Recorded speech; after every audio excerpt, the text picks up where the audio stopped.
we touching the election? Yeah. Come on, we need like a. Hello. Welcome to the Xirtus.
Synctank. Cool. So, like, here's a live AI aggregated map showing where things are at right now, in case anybody cared. What's up, everybody? Welcome to Synctank. Do you like my lighting? Because I have this under lighting now. So I was just thinking earlier. Oh yeah, I see it. It's like, are you afraid of the dark or? Next words out of my mouth. Thank you. I have this cheap piece of shit and it's working wonders. It's just a ring light. Dude, is it? I wonder also about like light for the skin. So I just learned about like red light therapy, and everyone's always saying how David's skin looks great. And I wonder if it's because your light is like 666 nanometers or something, and it's just like activating the collagen. The trick to having really good skin is that you have to start wearing sunscreen every day, including Christmas and New Year's, since you're like 17 years old. And if you do that, Really? you'll look great until you're 50.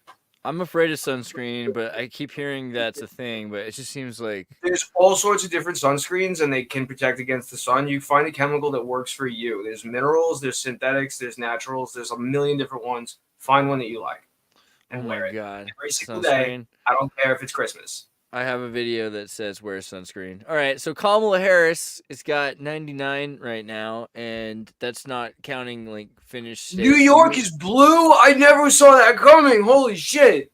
I'm surprised that Pennsylvania is not called already, because like it was called years ago, How much is rolled in from them so far? Well, so earlier this I evening, saw some places reporting in PA, but not. and I hate 100%. that I sound They're like 18% reported right now. I hate that it's like a sports thing. Like, look at the teams, because that's like not the way. I'd rather be like 61 is a Kabbalistic number. But just for a second, it was more blue than before, like 70 or 80% blue. And now it's like 40% almost Trump, which is kind of good to see a little bit more balance and back and forth. But Pennsylvania it looked like pretty well called already before it happened. So I don't know. I wonder what's going to happen there. Nevada, I really wonder about Nevada. It seems like it's going to come down. And my prediction is it's going to be a lot about Nevada, which is crazy because that's how close we're talking about. I think it coming. It's going to be down to like literally mattering. Michigan is also big. It's something that's been on my mind lately about the election. Like, no matter who wins, I've noticed over the past 2 terms of presidency that people tend to kind of tease each other when they were on the winning side of the election for the next 4 years. And that probably drove a lot of division and problems in the country, and maybe even caused a few people to run off the deep end. So if we could maybe promise not to do that no matter which side we're on after all this, I think that as a country we'll be able to get along a lot better. You being from New York is beautiful irony right there. Blue is 680 nanometers, 660 though. Tone it down a little bit. I think I've been able to stay alive here this entire time.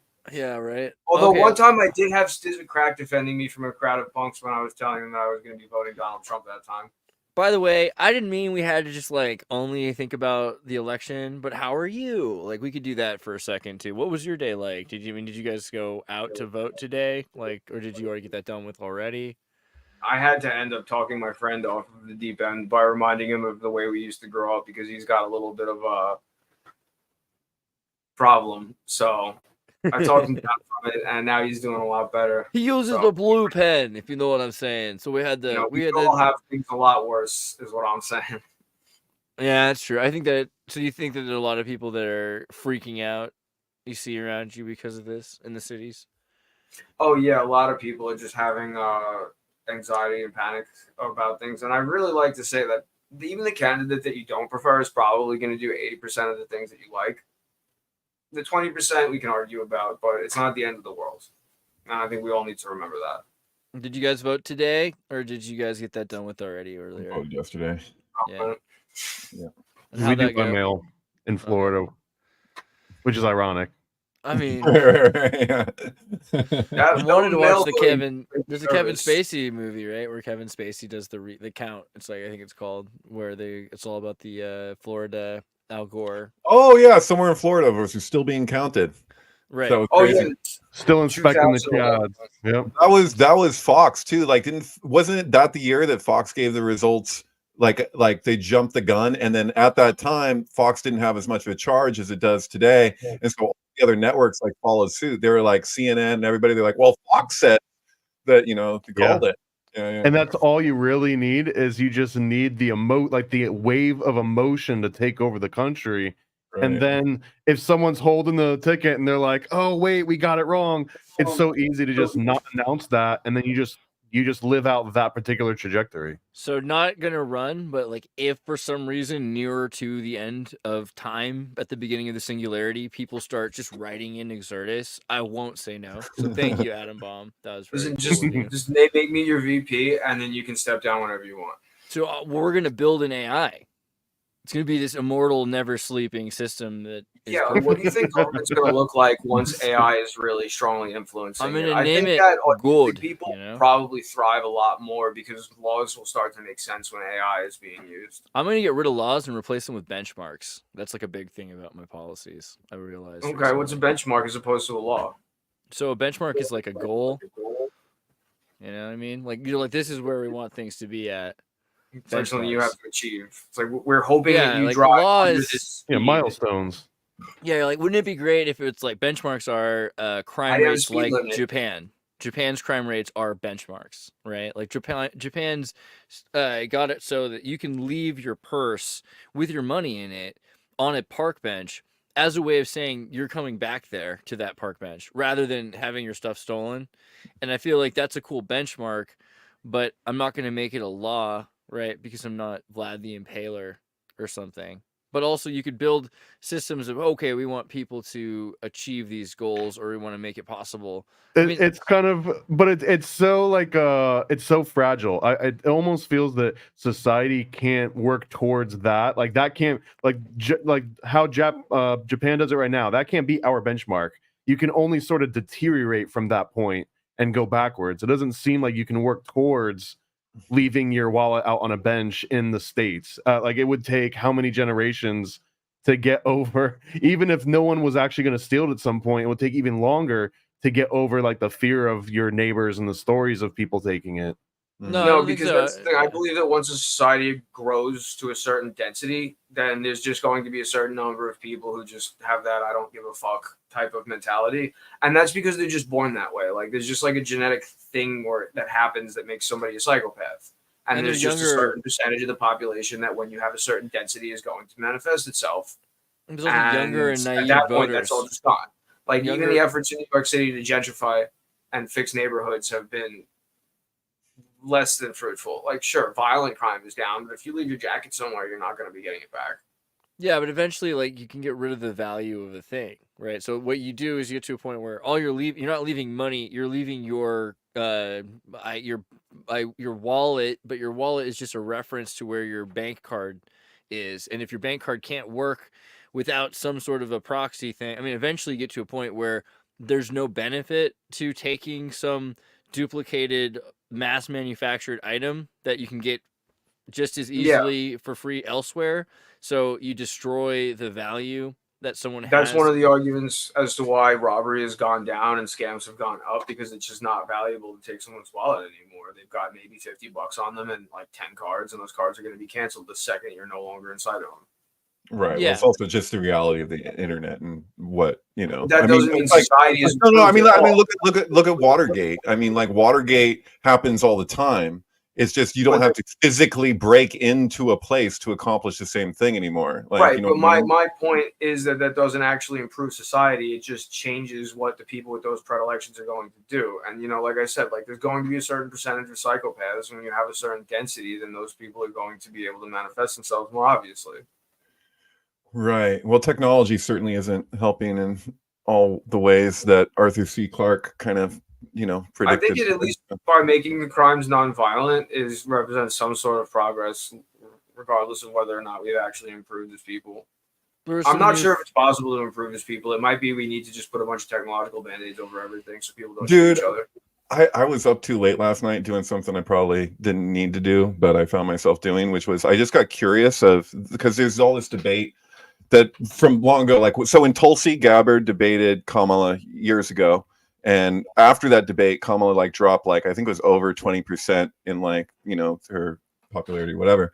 And, you know, there's articles from that time kind of like fact checking what Tulsi was saying about a few things. One of them was the 5,000 inmates that she refused to release despite a Supreme Court order, who were minor drug offenses, and her explanation for that after multiple times refusing, she said, we need them for labor.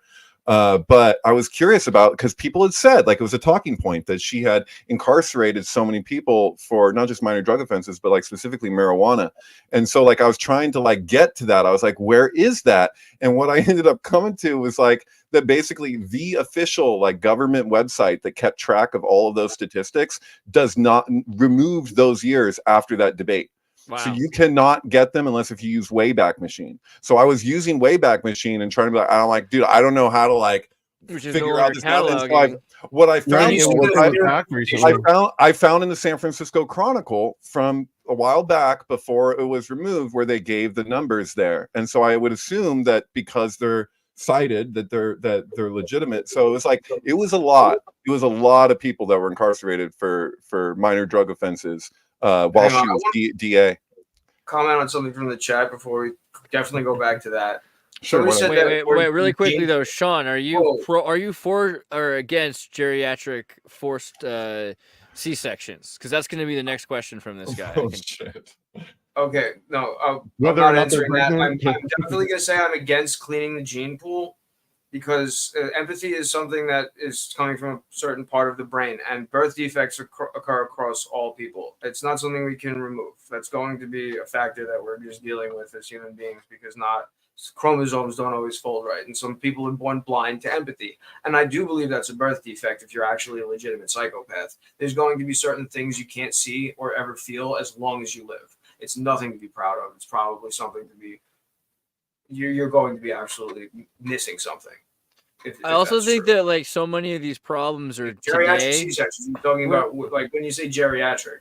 That's no. That was kind of a joke, but Stefan. Something extremely important though. We were talking about people who were incarcerated beyond the terms of their incarceration. That's the nature of Stefan usually brings it though back to it. But my point was that these are de jure problems, and it's kind of blowing my mind. We have archaic problems that we're hearing in the debates, like abortion, which don't get me wrong, like it matters.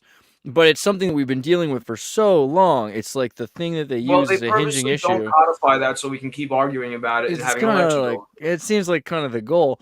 And then we're not able to deal with even the de jure problems like you're talking about, which is like, what are they doing to kids? What's going to happen to humans that have the inability to be workers? Because so much of how we decide if we value somebody is how much they provide to our society. Oh, this person's in this tax bracket. Right? Like that's basically, so you look at someone with Down syndrome and you're like, oh, this person, they can't be a provider to tax paying the same way actually, as some of them? Community options makes that possible for them, and they can receive paychecks and go through. Dude, there's tons of amazing jobs. Actually, I'm just saying it mainly because I've known a lot of people with Down syndrome that are pretty base people. Right. You know? Oh yeah. But like we could probably in 10 years or 20 years, if we're looking at medicine that's designed to turn an 80-year-old into a 6-year-old girl and back again, probably we're going to get to a point where you can do something about Down syndrome. Probably we're going to get to that Star Trek point of the singularity, is where you can make a pill that fixes your DNA pretty much instantaneously, right? And I think There's also a question of whether or not they'll want to be, because it sounds like that would make them not themselves. They'll probably have things that'll mitigate the symptoms, but they'll still have the same genetic underlying like personhood. yeah, And but I think that people are proud of that. as much as it sounds like a hypothetical, technology moves really quickly, and we should be emphasizing that these options are something we're working towards that can be accomplished. It's not just, oh, we're going to kill off people. That's not the way things work. That's the way things used to be. I think that's They like the did issue. that in a certain Northern European country. They just killed Did all that the. in they America, did that in dog. California. Yeah. Utah. It I'm kinda not sure how I started feel here. about that. No, you're Eugenics not in California? I think a lot of people aren't sure how they feel about that if you point out how certain aspects of eugenics are being incorporated today with sterilization. Eugenics in California is a thing. Wait. All government programs are eugenics programs. I don't care if it's like registering your car to drive on the road. If you Yeah. don't follow that and you I can get behind specifically, that. if you're non-compliant, they're going to come after you harder and harder, whether you're not paying them or you're not showing up, and then eventually they're going to make it impossible for you to raise and have a family. There And was a that's progressive really- history of eugenics in the United States, and when Nuremberg happened, they were saying, "Why did you do this?" They said, "Well, look at the eugenics in California. We were trying to catch up with the United States. The United States was sterilizing Basque farmers, and even just generally deaf people. Anyone like Bell was super against people who couldn't hear, so he was trying to remove deaf people. I believe from the his world. wife was partially deaf. So, I mean, hey, look here. Coercion of women of color who needed a cesarean section and women dependent on illicit drugs to surrender reproductive capacities.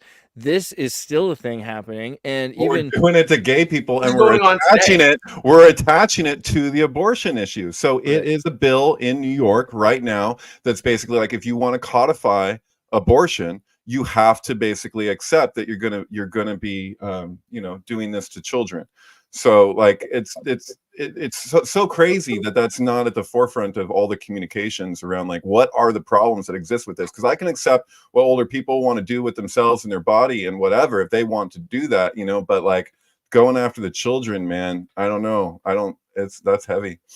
The way I see it is it could be like a trespasser, but that means if it can survive on its own, you can remove it and incubate it and not leave. You can I'm talking about when this is the problem, is that if you feel strongly about a certain issue, they've made it so that there's all the check boxes. So you're like, do you when you're filling these in, you're like, is this what determines that like I'm a Democrat? Like, what are my beliefs? Like, are you okay with sterilizing children? Are you okay with like the right of abortion? But to put those together in the bill, like we do this all the time with war bills and stuff, where there's all these other things attached to it, and they'll throw it in the bill to get this other stuff passed. But it's crazy that that's not being discussed so much, like the way that that's conflated. I don't know. Absolutely. I mean, that's so what we're seeing is the issue of protecting, the woman's rights being used as a camouflage, and that this is like, okay, so when the Planned Parenthood sterilized 51% of the women in Puerto Rico, they were able to prove that the majority of those cases were voluntary, right? Like some women didn't know, they didn't completely understand, and there's probably a larger percentage consent, and then there's but they've gotten a lot of people to convince themselves like, hey, you don't really want to get pregnant, and if you get this, like, yeah, the chances are you'll never get pregnant again, but maybe you're better off that way, and like you're going to focus on your work and everything like that. And so a lot of people don't really look at the statistics and see that as eugenics, but I would say that's essentially when you go into a zone, like you target a state or a region and you pick of that group like tens of thousands of people. I mean, that's a lot of the potential future of a place, right? So that seems like eugenics. Like it seems like we have very much an aspect that was inherent in eugenics is inherent there. Yeah. It's happening What? now, and it's voluntary in a lot of. I think what respects. Sean said is 100%. Like, you can't put it any simpler. That every government program is eugenics. Full stop. Yeah. And full stop. And I mean, is there no and if you say full stop? Because I would make the Yeah, no, argument that's no you're at the talking end of about the week. certain aspects because eugenics is far reaching, right? Like there's Certain a lot aspects are of more direct yeah. than others, I'd say. Yeah. But Like, if and you're I mean, I guess literally trying to if you had sterilize expanded, it's just that every government program is eugenics because ultimately it's going to weed out people that don't follow government rules. That's what I'm saying. It's Not compliant. exactly. So I They're just saw literally this. I just saw this. mandating I just people to be not. compliant. I would disagree. I just saw this freaking movie, and I hate. By the way, I hate. Let's take a second. I hate M. Night Shyamalan. There's like not a movie he makes where I can get through it without being like, oh my god, stop it! Like every time.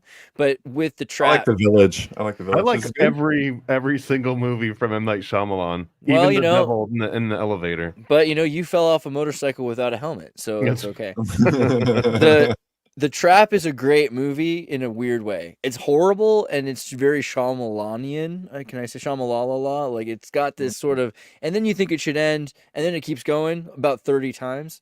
But what mattered about it to me is it's about a psychopath, right? And it's about a psychopath who is taking his daughter to an Ariana Grande or Taylor Swift concert, basically, and the FBI or the intelligence agency are trying to trap this guy at the concert, right? And he's doing his best to make his daughter happy, which is why he's living this kind of, it's like Patrick Bateman with a wife and kid kind of thing, right? Like, and he's got to live that life and hide it from like his a daughter. Dexter almost. It had like a inverted Dexter feel where he is the bad guy instead of the good guy. Well, I mean, good, bad. Oh, that's not the point, really. The point is that the society has rules. He doesn't live the way everyone else lives in society. And because of that, it's become so easy to succeed in society, right? He's so above the pale for what is a successful person because he's got OCD and he takes care of his business. And so he can do anything. Like, he can do so much more. And people are so dumb. He could literally just, you could tear people apart and get away with it, right? But also, he could Thing is, tell, wait, you he could don't just need tell to be somebody. vicious. That. No, yeah, as we're trying to say, he doesn't need to be vicious. He could tell somebody that his daughter, recently survived leukemia, and then get her to be the first person on stage to dance with Ariana Grande, right? So he's able to manipulate people in such a way that he's like a hero to people, right? And I think that's the thing. It becomes easier and easier to do that, to be that kind of a psychopath in society, right? That Patrick Bateman, Newsom kind of character, right? The worse, the more obedient that everyone else is. They're the same Oh, guy. it makes it easier for that breed of people. Yes, the more like compliant the masses are, the easier one of those people is going to be able to Totally. fleece them, essentially. A Yeah, it's Freemason crazy. once told me the sheep need shearing, and someone's going to do it. Yeah. Trudeau is like the Canadian Patrick Bateman. Is that the deal? Like he has like there's something to that. He definitely seems like it, right? Because he's trying to act like this. It's like the date raping feminist cliche. I'm not saying that he is that. I'm just saying it's like that, right? He I has actually that, like, wrote Trudeau in today. Wow. No, you didn't. Florida. All right. He wasn't But- born in America. Yeah, but he's so close to Cuba. I can see why you would do it. I don't know. Still, Oh, that's you the can- theory, Kinda right? look It's like supposed to be somebody. the I can't son of put my finger Castro. on it. Is he who they the say is theory, son the of Castro? theory Yeah. is that Florida is a part of Cuba. Yeah, you got it. That's the- No, he's the one that's supposed to be the love child of Castro. Yeah. He is. Okay, that's interesting. What's the basis for that? Just because he looks like him, or is there like a So, strong argument there? it's a bunch. Like, so his mother was going to Cuba and Studio 54, and there was Fidel Castro had gone to Studio 54 several times, and the CIA were trying to manipulate women into manipulating Castro, but they kept falling in love with him, right, every single time. you can't stop love, man. You can't That's stop. the movie that I That want to Latin see. charm. It's interesting though because a lot of those theories, well, like part of what you were saying, David, is like, is it just because he looks like him? Because there's a lot of theories out there. Like, Yeah, these yeah, two people look the same. They are the same. Come on. But this one it has an extra little dash of feasibility, the same way that the Barbara Bush being the daughter of Crowley. Aleister Crowley and Pauline Yeah. Pierce, Like Yeah. technically the dates do line up. Like if you had to just arrange the pieces and say, if I roll the dice 1,000 times, one of those 1,000 times, Aleister Crowley does give birth to the Bush dynasty the same way that I think this one would happen. So I have a question with Castro. When he was in LA and he's in some movie, it's super small part, but like, was that his? Do we know if that was like his ambition was like to be a movie star, and then he was just like, oh, I'll be this instead? Like, is that? Do we know about what his actual aspirations were in Hollywood? I don't know. I don't think he had strong aspirations. I'd be really surprised if he really wanted to be like a Hollywood actor, like It's star. just that, just the way that it's like Ronald Reagan was the actor, Sure. and then he's like, and then this whole thing where it's like, now we have The Apprentice, and you have a personality. It's like cult of personality shit. But I was just wondering that was the thing with Castro. Like he wanted to be this big star in this other way. Then he's like, oh, I could do this instead, and this is better for whatever reason. I don't know. I feel like he was American other than his economics. Mm-hmm. Totally. Yeah, Yeah. well, he was a European royal, right? So in a lot of ways, up until he decided to stop shaving and showering, he was basically right. he was like a well-educated, kind he of was doing that effeminate. He was like Tupac, right? He was trying to He was keep a a theory check on his kid. thallium levels. Yeah. On what levels? Thallium, because if you have too much thallium in your system, your hair will start to fall out. So if you maintain a large beard, you can kind of maintain how much thallium is being slipped into your food. What is thallium? Sorry. Thallium was one of the many chemicals the CIA was literally trying to get into his food. They were trying to put it in his shoes, I believe, because for that exact reason, so that his hair would fall out and he would be emasculated, because he was trying to project this machismo image. It and was the wanted to beard. So They wanted to get rid of basically- that beard, right? That's why you They do that, did right, effeminate Thomas? and Basically, all- like the Yep. amount of cocaine that the CIA were doing in the 60s, and this is the reason why eventually JFK was like, okay, just stop. You guys are Enough insane. already. Yeah, because like they were like, okay, what we're gonna get a squirrel. Sorry to bring this up, but no, I mean they would Do do. too soon. Yeah, but they did. They were like, we're gonna I get a want to squirrel. talk about that squirrel in a second, but yeah, We're gonna get a squirrel, and they're gonna come You know- into. Yeah, but this is a different squirrel, thankfully. Yeah. Like, but this is maybe the legacy of No, what it's Peanut probably the did same before squirrel, the and I war. can tell yeah. you why in a minute. But yeah, Like go the on. military-industrial complex and the hiding the identity Conspiracy of about the Peanut. squirrel.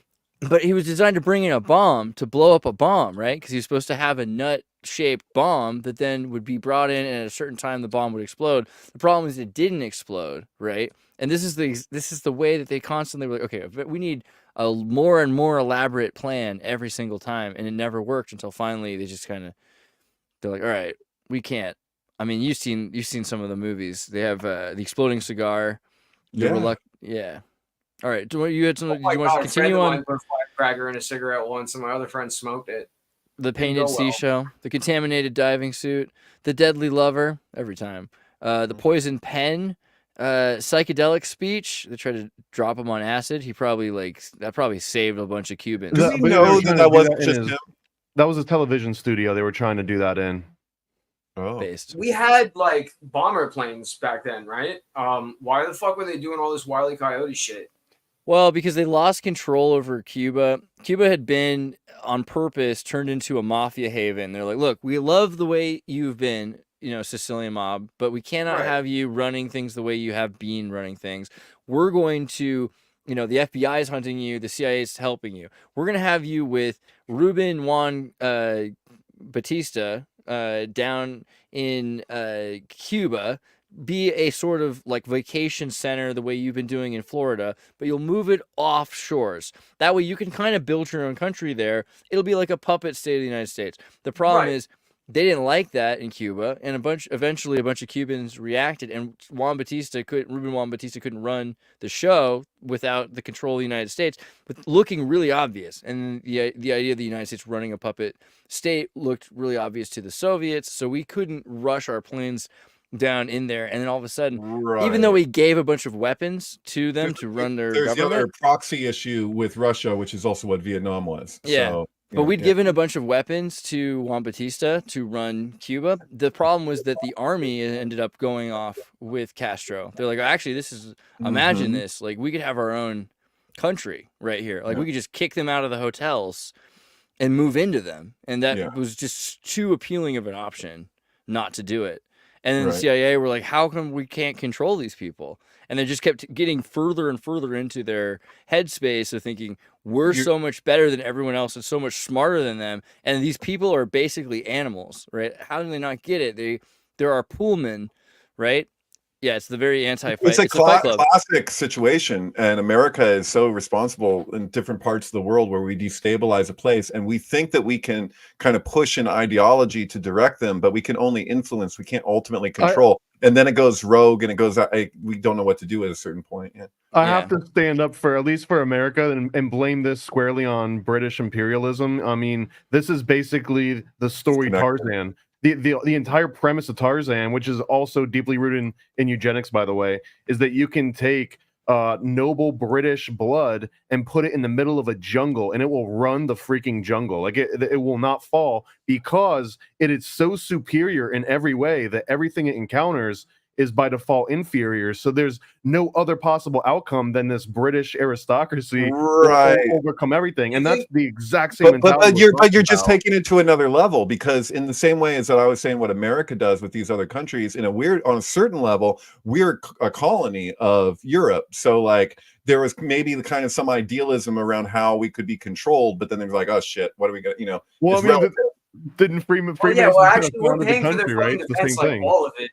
For some reason, while they sit on the beach taking like 16 weeks of vacation and 16 months of paternity leave, when they could be like working somewhere making bullets and defending their own countries. But no, for some reason, we have to be paying for that. I'm sorry, but that's probably the reason we can't afford universal health care in America, because we're paying for Europe to be protected from fucking Russia when they literally take half the Europe. Right, but those are all arms deals that a big, fat cats in America make money off of. So it's at the expense of us, which is what you're describing. So that's what I'm saying. We're like I think there's a point though to our military-industrial complex. We brought this up the other night when talking about like statist and how Kamala Harris is a statist and how much tax money. Everyone's like, oh, it's so important that you pay taxes.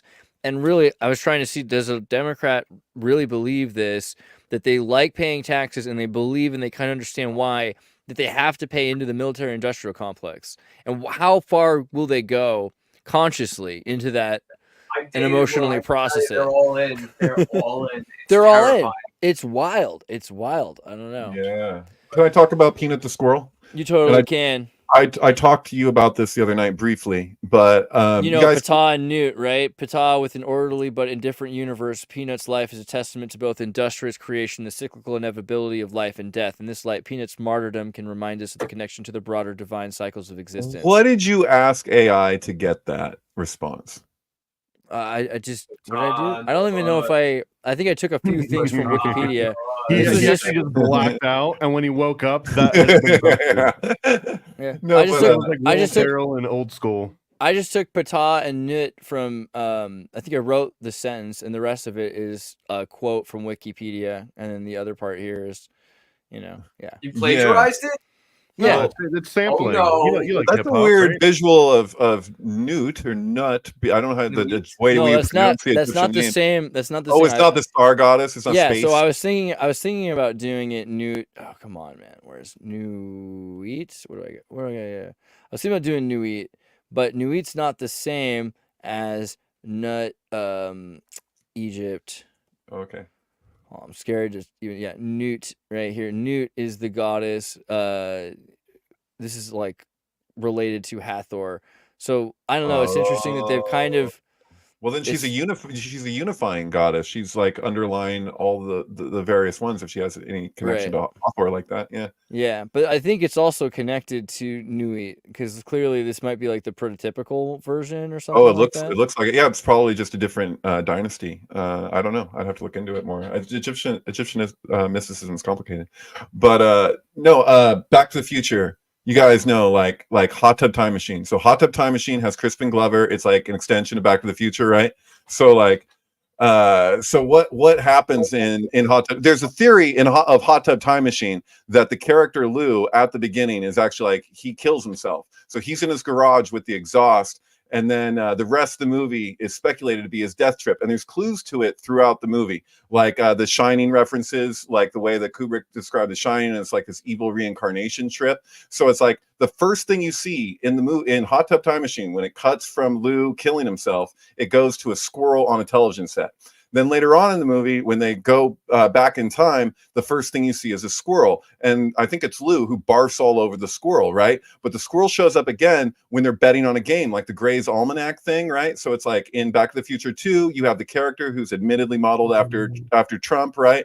And he's betting on these sports games and he's getting rich. So Lou tries to do the same thing, but it's a freaking squirrel who runs out onto the field and throws off like the kick or something like that.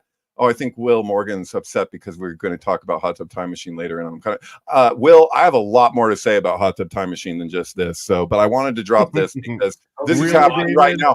Will is just a very emotional guy. Don't worry about it. This is election night. So I just want to say, this is a big game. People are referring to it as like the Super Bowl. They're like, who's going to win the Super Bowl? And I'm looking at it and I'm like, dude, people are also posting that the situation with this squirrel, this is millions of followers, right? On TikTok and Instagram or whatever. Like even my cousin's fiance, like she loves this squirrel. She's like, oh God, they euthanized the squirrel. They spent 4 or 5 hours like searching this guy's house, find the squirrel and the raccoon, and they kill these animals. And like, so it's just in principle, it's possible that the squirrel could turn the election in the same way that in Hot Tub Time Machine, the squirrel is the one that changes the game. And when the squirrel runs out on the field, Lou goes, I know that squirrel. That's a magic squirrel. So I just want to, this is Synctank and that's a synchronicity. And I found it kind of weird.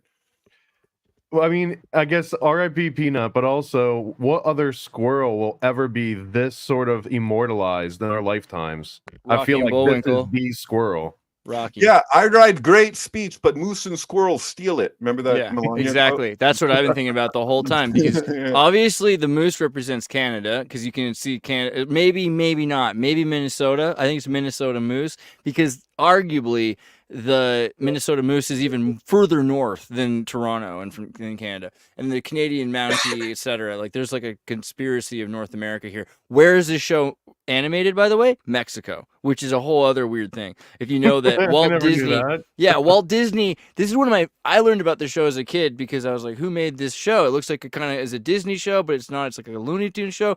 Here's the deal. Walt Disney, at the time, was producing films through RKO Pictures as the distributor, and he decided to build his own distribution company, Buena Vista Pictures. But instead of putting himself on the titles, he put his children's names on all the paperwork so that they owned the companies, and they were multimillionaires by the time they got out of high school. And one of the first things that they put out, I think the first thing that Buena Vista put out was... Copyright depend on the life of the author at that time, too? Maybe, but that's like so long ago. 64. I don't know. Disney in the 80s. It might have been like X number of years after the person passes away, rather than a certain set number of years like it is now. Right. Yeah. It sounds like 60. This is 82, 84 is like the Mickey Mouse Copyright Act. Yeah. Historical copyright was even funnier. But I mean, really, the squirrel, right? It's all about that squirrel. Rocky. You know? Yeah. Moose and squirrel. Right. I'm thinking about Bullworth too, which is kind of applicable. Now, a squirrel is not going to fuck your car up if you hit it, but a moose, goddamn. Yeah. So, like, no matter what happens with this election, guys, I think we can all agree that a bunch of people are going to be really pissed off tomorrow. And I think we can all be happy with that. Yeah. Jeez, I'm starting to hear a Fleetwood Mac song in the background. Anybody else feeling that? No. Or you you actually literally hear a Fleetwood Mac song right now. I try my best not That's to. always though. I also smell blood and burnt toast, but yeah, there's a Fleetwood Mac song playing. I can hear Weird Al songs in the back of my head, but I tune them out. So welcome to I think because I fell asleep too many times with a DVD of like Blade or something running. Right. Whatever song had Du Hast in it, so I've just got Du Hast. It just, like, runs and repeat. Like that. Sometimes I just need to hear things to drown that out. I got you. Yeah, word. I'm still looking to see like if anything has changed election wise, but it looks like things are filling in pretty slowly. Well, there's one thing I wanted to complain about a little bit that I'm bummed about, because Florida is so weird how it works.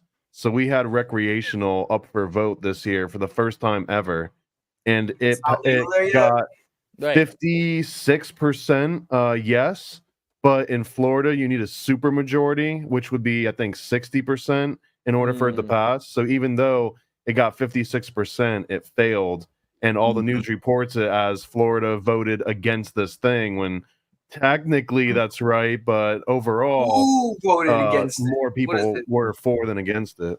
Hmm. Do you still have people born in 1890 in that fucking state? At least on the ballots.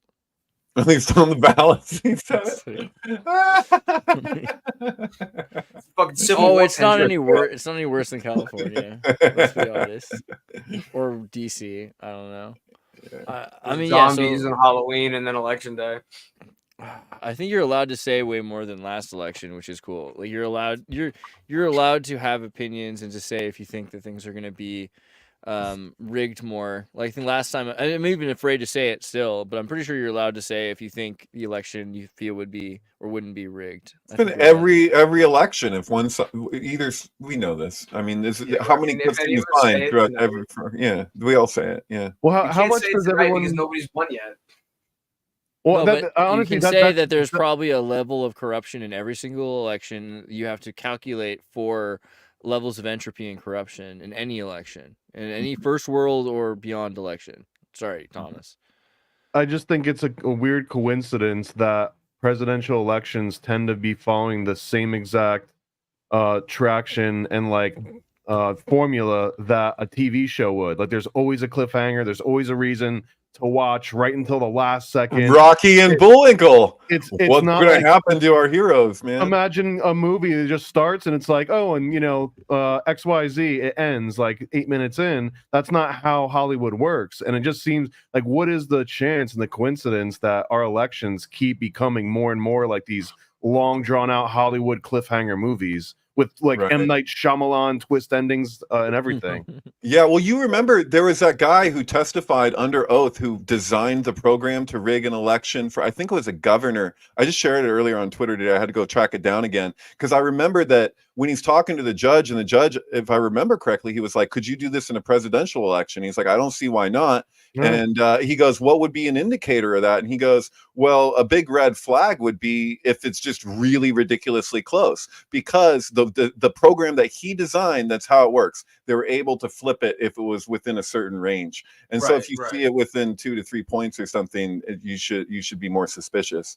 You know, that's why they wanted to have this whole thing too big to rig, because you're like, if it's that much behind it, you know. But I don't know. You just have an overwhelming number of votes. Right, but both sides in this election believe they have it in the bag. So that's why what you're saying, Sean, where you're like, you're going to have a lot of people pissed off.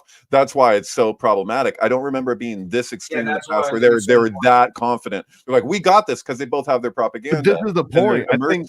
I think this is like that fermented egg that they've all been waiting until it just has the right sort of patina to it before they chow down on it. I feel like that's kind of what, like the whole aspect of the CIA. That's like, once everyone is questioning everything, we know we've done our job. This is part of that. This is like a real world side effect manifesting reality. Is this razor thin 0.01 sort of difference between where it always comes down to one battleground state, and that one battleground state's always counting until the middle of the night, and then there's like lawsuits and all sorts of challenges left and right. Like, it's just I don't know. It doesn't compute in my brain. It doesn't make sense that everyone would have this much of a cliffhanger ending. It seems like, to me, it has to. That's actually the opposite. So when do you pay a bill? Like, as late as possible, right? So like, when do you admit that you've lost? As late as possible. It's the same kind of right. business. Well, we saw that with cognitive dissonance with COVID, where it reached a certain point, especially like when you were looking at,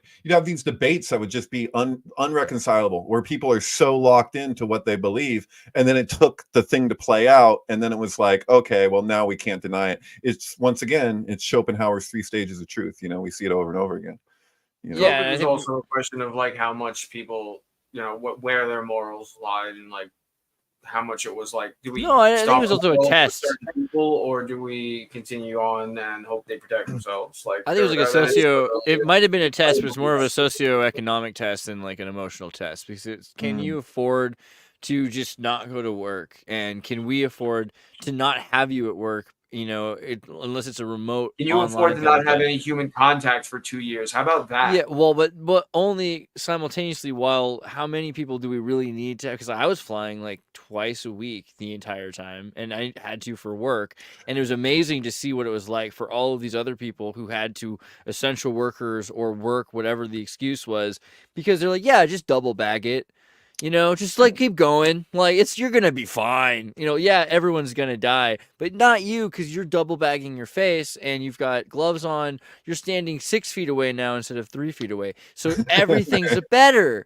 It was crazy. Oh, when I Like explain to people, the when I way, explain, just the way that like they told people that were watching TV, because you could afford to if you're at home.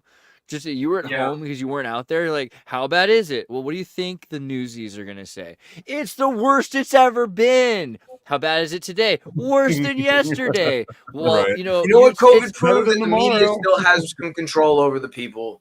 tune when in we thought tomorrow that was because we broken have in exclusive 2016. information on why it's going to be worse than it was before. And you Right. can't hear But- this but- anywhere else. Then but- simultaneously, they're like, it's not so bad because we need you to freaking Uber this freaking crazy lady some food, right? So you have to pretend that it's crazy while also knowing that 2 + 2 = 4, and you need to just go deliver the Uber delivery.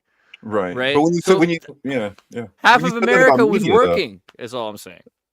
Right, Yeah, but no, this actually ties into the abortion issue, because there's a people are going by a lot of old data. So like, and that happened with Kennedy, because he was like, he had one position because he didn't think that that women were getting late term abortions unless if it was like a real emergency or these certain rare instances, and then he had to reevaluate because people are having abortions for reasons that weren't as extreme in the past. Like, it's financial hardship is a reason why some women get abortions now. Like, that didn't used to be nearly as much the case. So his feeling was like, well, we should address that more than focusing on this. Like, why is this happening? Like, what is Right, the why is root, financial root cause? hardship? So like, when you're talking about mainstream media and saying that, how mainstream media was able to do that, it's also because we're looking at sponsored content. How many times they sponsored by Pfizer or whatever the hell it is? It could be BlackRock, it could be whatever. Oh, they slashed anything that Vanguard. wasn't approved. They everything that was not approved by the censors and the powers that be during that time was literally removed from any even independent media networks. Yeah, I think it's it's sanctioned. weird that people don't get it because That's why like Ian and Tim had that whole thing about freeing the like opening up everything in cancer-proof culture. Like the people who were doing that have probably let off a lot since COVID. But yeah, that's what. oh my kicked off god! that So like entire go into a like Target or a Walmart or something like that, and like go into the clearance section of stores, and you can see where the market has decided on so many issues. I've noticed this recently, like whether it be Barbies in wheelchairs, or masks or for COVID, or you know what I mean, like at a certain All hail the point. almighty dollar, man. That's the religion that I can get behind. Yeah, they're like, you know what, and you can see like what bright idea eventually is not selling anymore, and it's I don't think amazing. wheelchair Barbie's a bad idea. No, I think they're great. Actually, I'm like, Maybe either limited way, edition. I know a little girl who's super into having all the weird kinds of Barbies because her imagination is better than I know yours, somebody right? like that too. Yeah, exactly. So I mean, for sure, get yourself all the This coolest is the kinds of first Barbies. step to having a Barbie Professor X too. Yeah. You already got there. The mind control Like Barbie. with a ball-headed Barbie, you can But- tell lives in Britney Spears. But there is something about we're trying to like the woke stuff is in the clearance aisles now. Like a lot of the woke stuff is not selling, and that's Right. That's right. Yeah. It's all getting marked down. It's true. It's like Yeah. they're really. I don't think it needs to though, man. I think some of this operates at a different level. If you truly are a Fabian, right? If you are like a blood in blood out Fabian, you don't really care if wheelchair Barbie is a massive failure. You don't care if your latest Disney movie is a That's massive right. failure. You're right, because the ESG too. You're trying to get those high scores, man, and it's totally worth it. That's why Bud Light was able to do what they did, because they were just like, we will take a loss if it means that we'll do better for a period. If it means that we'll do better in the long run with the banks, It's an exchange in capital, one type of financial capital and political capital, or whatever else you want to call it. Totally, yeah. For the record, we bought the also wheelchair governance. Barbie. We did get it. Oh, really? Is there anything like inherently bad about 80% woke stuff, off, or is it you just do. when they shame people for like not being on board with it? You know what I mean? Because like they can make a Barbie that says somebody in a wheelchair like, "Hey, you can too," or whatever. But like if that doesn't make anybody feel bad about anything, but if they're like, screwing up somebody's like favorite video game franchise, that's a whole nother story. Yeah, it's kind of weird.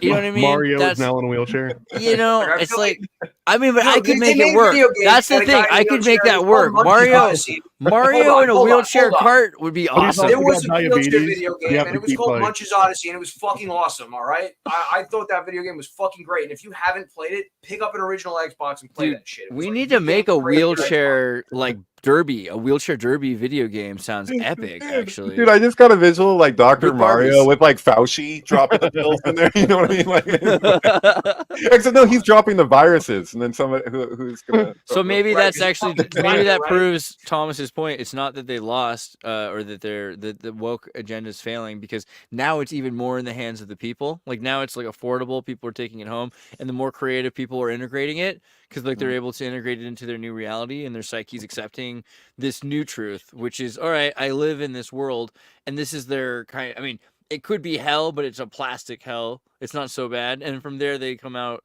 stronger people, right? Is that what? How are these? Because like, what are we calling these kids now? Alphas. So these alphas are they're gonna come out of hell and be, you know, they're gonna build a new paradise. Isn't that kind Alpha of? Gen is gonna whip Beta Gen so hard. Oh gosh, clearly. It's Yeah, like, haha, I'm the Alpha, you're Beta. They're gonna say to each other. but betas are gonna be closer to the end result. I think how far do we go though? Right? Like I don't know. If we're Omega, gonna- Yeah. and then it ends. I thought Yeah. we were supposed to get these like what were they That's called? That 1,000 were, years like, almost. Indigo The- children. yeah, thank I'm one of you, those. Thomas. I I, knew, I yeah. was looking for it. You got it. Yeah. I was That's like, a where are whole- the Indigo children to make everything That's- right? that's Swear to my- God, I remember hearing this. That's my generation, isn't it? Like it goes like that's a whole different thing though, because it's like Rainbow Oh, Warriors, Right, Indigo, the case for the Indigo Crystal. child, dude. Yeah, the Crystal Yeah, I feel like there's Soldiers. like something that happened in between millennials and Gen Z from like 1987 to like 1992, and we're not either one. We're like something different. Like We're all from looking the at the world like, singularity. holy fuck, what's wrong with all of you? I think that the Indigo children all became influencers. Like they were kind of like channeled into something more productive for capitalism. Well, So that you makes get sense energy because going it's through kind of a copper wires and culty kind of plastic thing, right? I mean, what is more culty than the influencers, man? I mean, that's Right, the Longo opinion. and I are same year. So, like, what about the future of if we hit a singularity point? The people that are part of the singularity, generationally, like rippling back, are protecting their generation. So there's like there's generations out of time, right? So like the greatest generation, and you know the Indigo Warrior, well, the Rainbow Warrior to the Indigo generation, both, and probably back even to the 1890s. Or when is Tesla born? Hold on. I don't know. Like I know it was before the Late 1800s, I assume. 60s. I know when right? David Bowie was born. 1856. So 1856. So yeah, I mean, after the Carrington event, maybe I there's a figured out how little to bit- change it. What's your plan? Name. Parmesan Morris.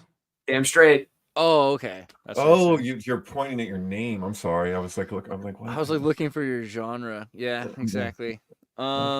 All right, but wait, I wanted to see where America. Okay, also, I want to talk about my voting experience. I went to vote, and it was, not that hard to do. Obviously, you don't have to tell them much for them to have you sign. How many times did you do it?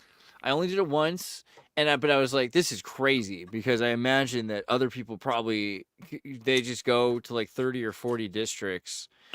I mean, if you were to rent a place instead of owning a place, and you go to all these different places in different districts, you could still go. Probably, it looks like, to all. Oh, of you don't those even have to do districts. that. You could just have an LLC at one of those little closet offices that has like 500 companies registered to it. Yeah, If I know my neighbor's date of birth and their Don't do freaking that, name, by the I way. can go vote for them first thing in the morning, and they're not Easier going to than know. that. I mean, I was in a little town where if I just said Don't. some Scandinavian name like Anderson or something like that, I'm sure they would have been like, "Oh yeah, Joe." Anderson. And I'm right? like, But were "Yeah." they taking? Where are you at? So I'm in Minnesota right now. Yeah. Oh, okay, yeah. So in Minnesota, they're asking for IDs, though, right? No. 'Cause No. It's blue. It's Tim Walz State. See, Oh, there's a perfect analogy for this that you don't even have to look more than a week ago. If you just look at people's Ring cameras for how we treat trick or treat, the honor system of like take Right, one kid true. gets one. Like that's how I feel the elections also Yeah, work. yeah, totally. In certain states, especially so. Some I people mean, I was take seeing your some. I've seen doorknob. Virginia's not like that, from what I was gathering. I was looking at. I was seeing people describing their experience, and it didn't seem anywhere But near. it wasn't that bad at the same time, because like it was a small town and the people there were all like deer hunters on their break from deer hunting. Everyone was wearing deer hunting camouflage, and I'm standing there smelling, and I'm like, God, do I reek of deer urine? And I'm like, no, I don't. No, that's like everyone else here. They're all coated in that deer urine stuff that they use for hunting. It was brutal, but it was pretty That's cool. Did you see that the new Beavis and Buttheads where they go hunt? One of them they go hunting and they think it's beer. And they're just like, this beer sucks, but they want to keep Oh, drinking right, it. that's right. You know, it's beer. You know. Yeah. What are those, deer instead of beer? But Deer. it didn't hold up quite as much as it could have. It wasn't bad though. I feel like it could have been way worse. So I don't know. Did All anybody right. have any weirder experiences when they were voting? How were your experiences when you voted? I was happy to see Kennedy on my ballot, you know, and I live in a blue state, so it's safe enough. If we get 5%, we don't have to do the signatures like we did last time for an independent candidate. So we collected double to triple the signatures for every state, did everything the way you're supposed to do it, and they got him on a technicality for But wasn't his he trying to residency. get himself off the ballot, or what was that? Yes, he's trying to get himself off the ballot. He couldn't get himself off the ballot in California and a number of places. With California is because the American Independent Party, they put him in there. Once it's written in, you can't take it out. So he didn't have to collect signatures here. Like they had started to collect signatures here, but it didn't end up. We didn't end up having to do that. But if we get 5% of the national vote, you know, then we don't have to do that next time. But at the same time, he's all in on Trump because he's like, this is the only way I'll have any part in, not just me, but Tulsi and all these people have any part in the whole thing. And also clear choice alone is reason enough for me to just be like, people who know me know this. I don't like Trump, but I'm rooting for Trump. I'm full on rooting for Trump because of clear choice. You can't continually just like, you can't scream about threats to democracy while you're the biggest threat to democracy. You know, it's crazy. We're going there. One thing that I do like about RFK is this idea that he's fighting against being on the ballot. And I almost feel that would be one of the best qualities I'd want in any presidential candidate. My ideal presidential candidate would be currently ensued in a legal battle trying to get his name off the ballot, but people are still overwhelmingly voting for him. I feel like that is the ideal. Literally what's happening. It's a trip. Yeah, absolutely. So, I mean, because that was also true in Minnesota. He was on the ballot in Minnesota, which is pretty sweet. So, I mean, people could vote for him in a blue state where, again, Waltz is from Minnesota. So it's going to probably be hard to... I mean, he annoys a lot of people, but, you know, if you're in... There's enough people in the city... Reminds me of John McCain a lot. Kennedy? No, sorry, Waltz. Oh, Walls. Yeah, totally. They probably have the same blood boy. Thank you. I'm like, wait, what? Except Waltz Waltz Call of Duty. Sorry. What? Oh no, I was just saying he probably has the same blood does boy. Waltz have military background? He pretends to. No, he does have military background, but not the military background that he projected. Not the kind that people are proud about. Not the kind that people. What was it? He was supposed to go to Afghanistan and then didn't, and then said that he did. So here's what blows my mind. So I talked to my mom about that. Right? I was talking to my mom about that earlier. No, this is way deeper than this. It's way darker. Okay, so the other day, so you've seen the article where he drove his Chinese girlfriend to near suicide a couple times there. Are we talking about Patton Oswalt now? I know, right? That was God. You're good. You're good. No comment. So basically, Waltz, when he lived in China, he was this kind of rich kid. And he had this girlfriend, and he publicly was with her all the time and made it seem like he was going to marry her, and then he just ghosted her in front. And she's an inter-party, communist inter-party official's daughter, which is going to play into what I'm trying to say here. So earlier, I'm talking to my mom, and my mom is like, she's talking about Waltz, and I'm like, I can't stand the guy. I mean, I'm in Minnesota. Like, this is how it works. You can only like these people if you don't know anything about their track record. Because if you've seen Kamala Harris kidnap people and prosecute parents and children, and you've seen Waltz's lifestyle, it's freaky. It's not like, oh, ha, ha, ha, I'm this little lady. I've been saying, like, we can. Haven't had a normal primary since Barack Obama was nominated. Like, Hillary Clinton was put up when Bernie Sanders got more voters. And then Joe Biden came out of nowhere halfway through the primary process when a bunch of states had already voted in 2020, as far as I remember. and he just popped up out of nowhere because nobody was getting a clear lead, and they just gave it to him. And now Kamala You know why. was not in the primary either. Like, Yeah, but that's the point. It's They've got impossible to affect real change to the Democratic Party, regardless of what you believe, because they won't let you primary. They're not looking for change. There you though, I go. don't think. Thank you. They're looking. They call it clear choice, and there's no choice. They're getting rid of choice. They're openly platforming. That's not what they're trying to do. That's what's blowing my mind. People need to stop pretending that the Democrats are the vegan Antifa left that we grew up with in California, right? Because the Democrats are the statists that are trying. They're campaigning on establishment. They're like, we want to maintain the establishment. Trump is trying to destroy our order, and we need to return to the stability and sustainability. Blah blah. It's like that's all they ever. They're not saying we have new plans. That's not really what they're saying. Right. They're like, we're going to keep doing what we're doing. That's what they're saying. Disappointments to everybody who remembers what it was like But- before Bill Clinton was But ever all right, nominated. so thanks for the pause on the rant, but I'm gonna do it anyway. So my mom is talking to me about Walsh. I'm like, look, I mean, you heard the thing about like how he lied about being at Tiananmen Square. She's like, no, he really was at Tiananmen Square. And I'm like, no, he wasn't. Yeah, he was. And then she's like, well, he was in China. I'm like, yeah, that's the freaking irony here. Hong Kong Yes, he in was. China then. No, let me go though. 'Cause, like, here's the thing. He Was in China, but he was in China doing communist inter-party daughters.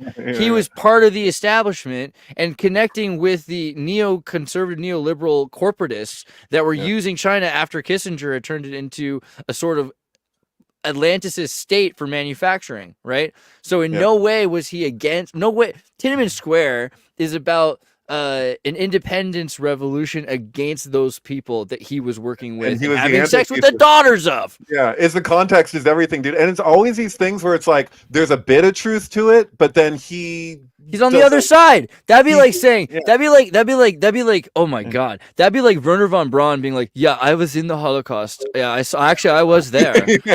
No, I was stepping over it was terrible. I have nightmares. That's kind of an extreme equivalency, but I hear you. Only you can make that funny, bro. Right. I mean, right though? This guy's pretending that he's on the side of justice. Oh, well, totally. If you're on the side of justice at Tiananmen Square and your idea is being the tank, you're a freaking psychopath. That's not the kind of person you want to be your vice president. And people do that thing with Trump where they're like this alone, and they'll pick something, like Meryl Streep, and she'll be like just this, and like and every time it's like something that you go into the deeper levels of it, and you can see that they've just taken something completely out of context and it's bullshit.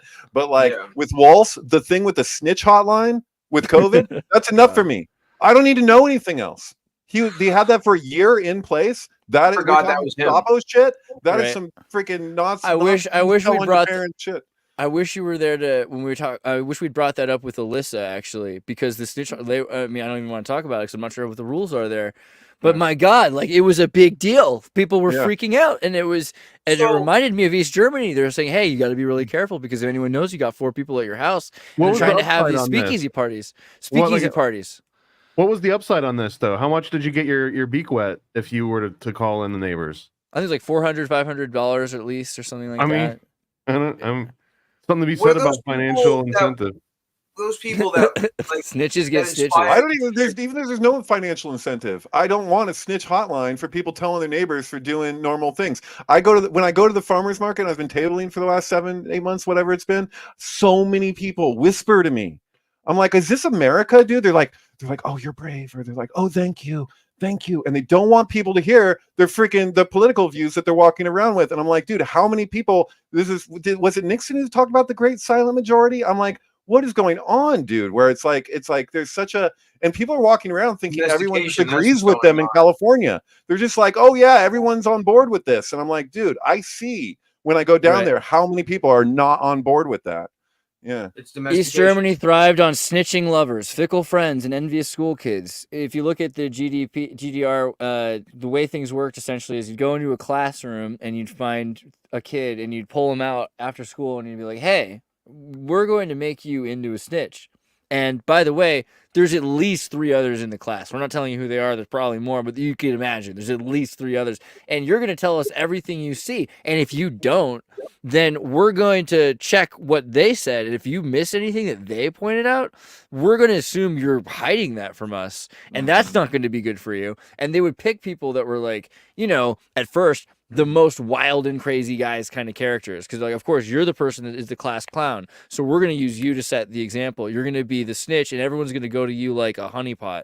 And it worked, it was effective, but they also got old ladies, they also got, you know, women in their, you know, the grandmothers looking out the windows, and they also got, you know, guys working in the office, and they had these double jobs the same way that Al Capone had to give you a secondary check.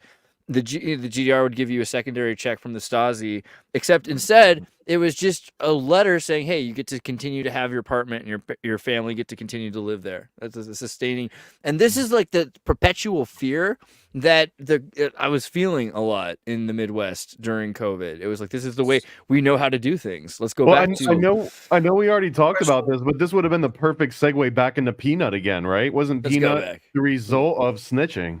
Thank you. And I forget that woman's name. I just saw it. It was mainly one person who freaking called it in.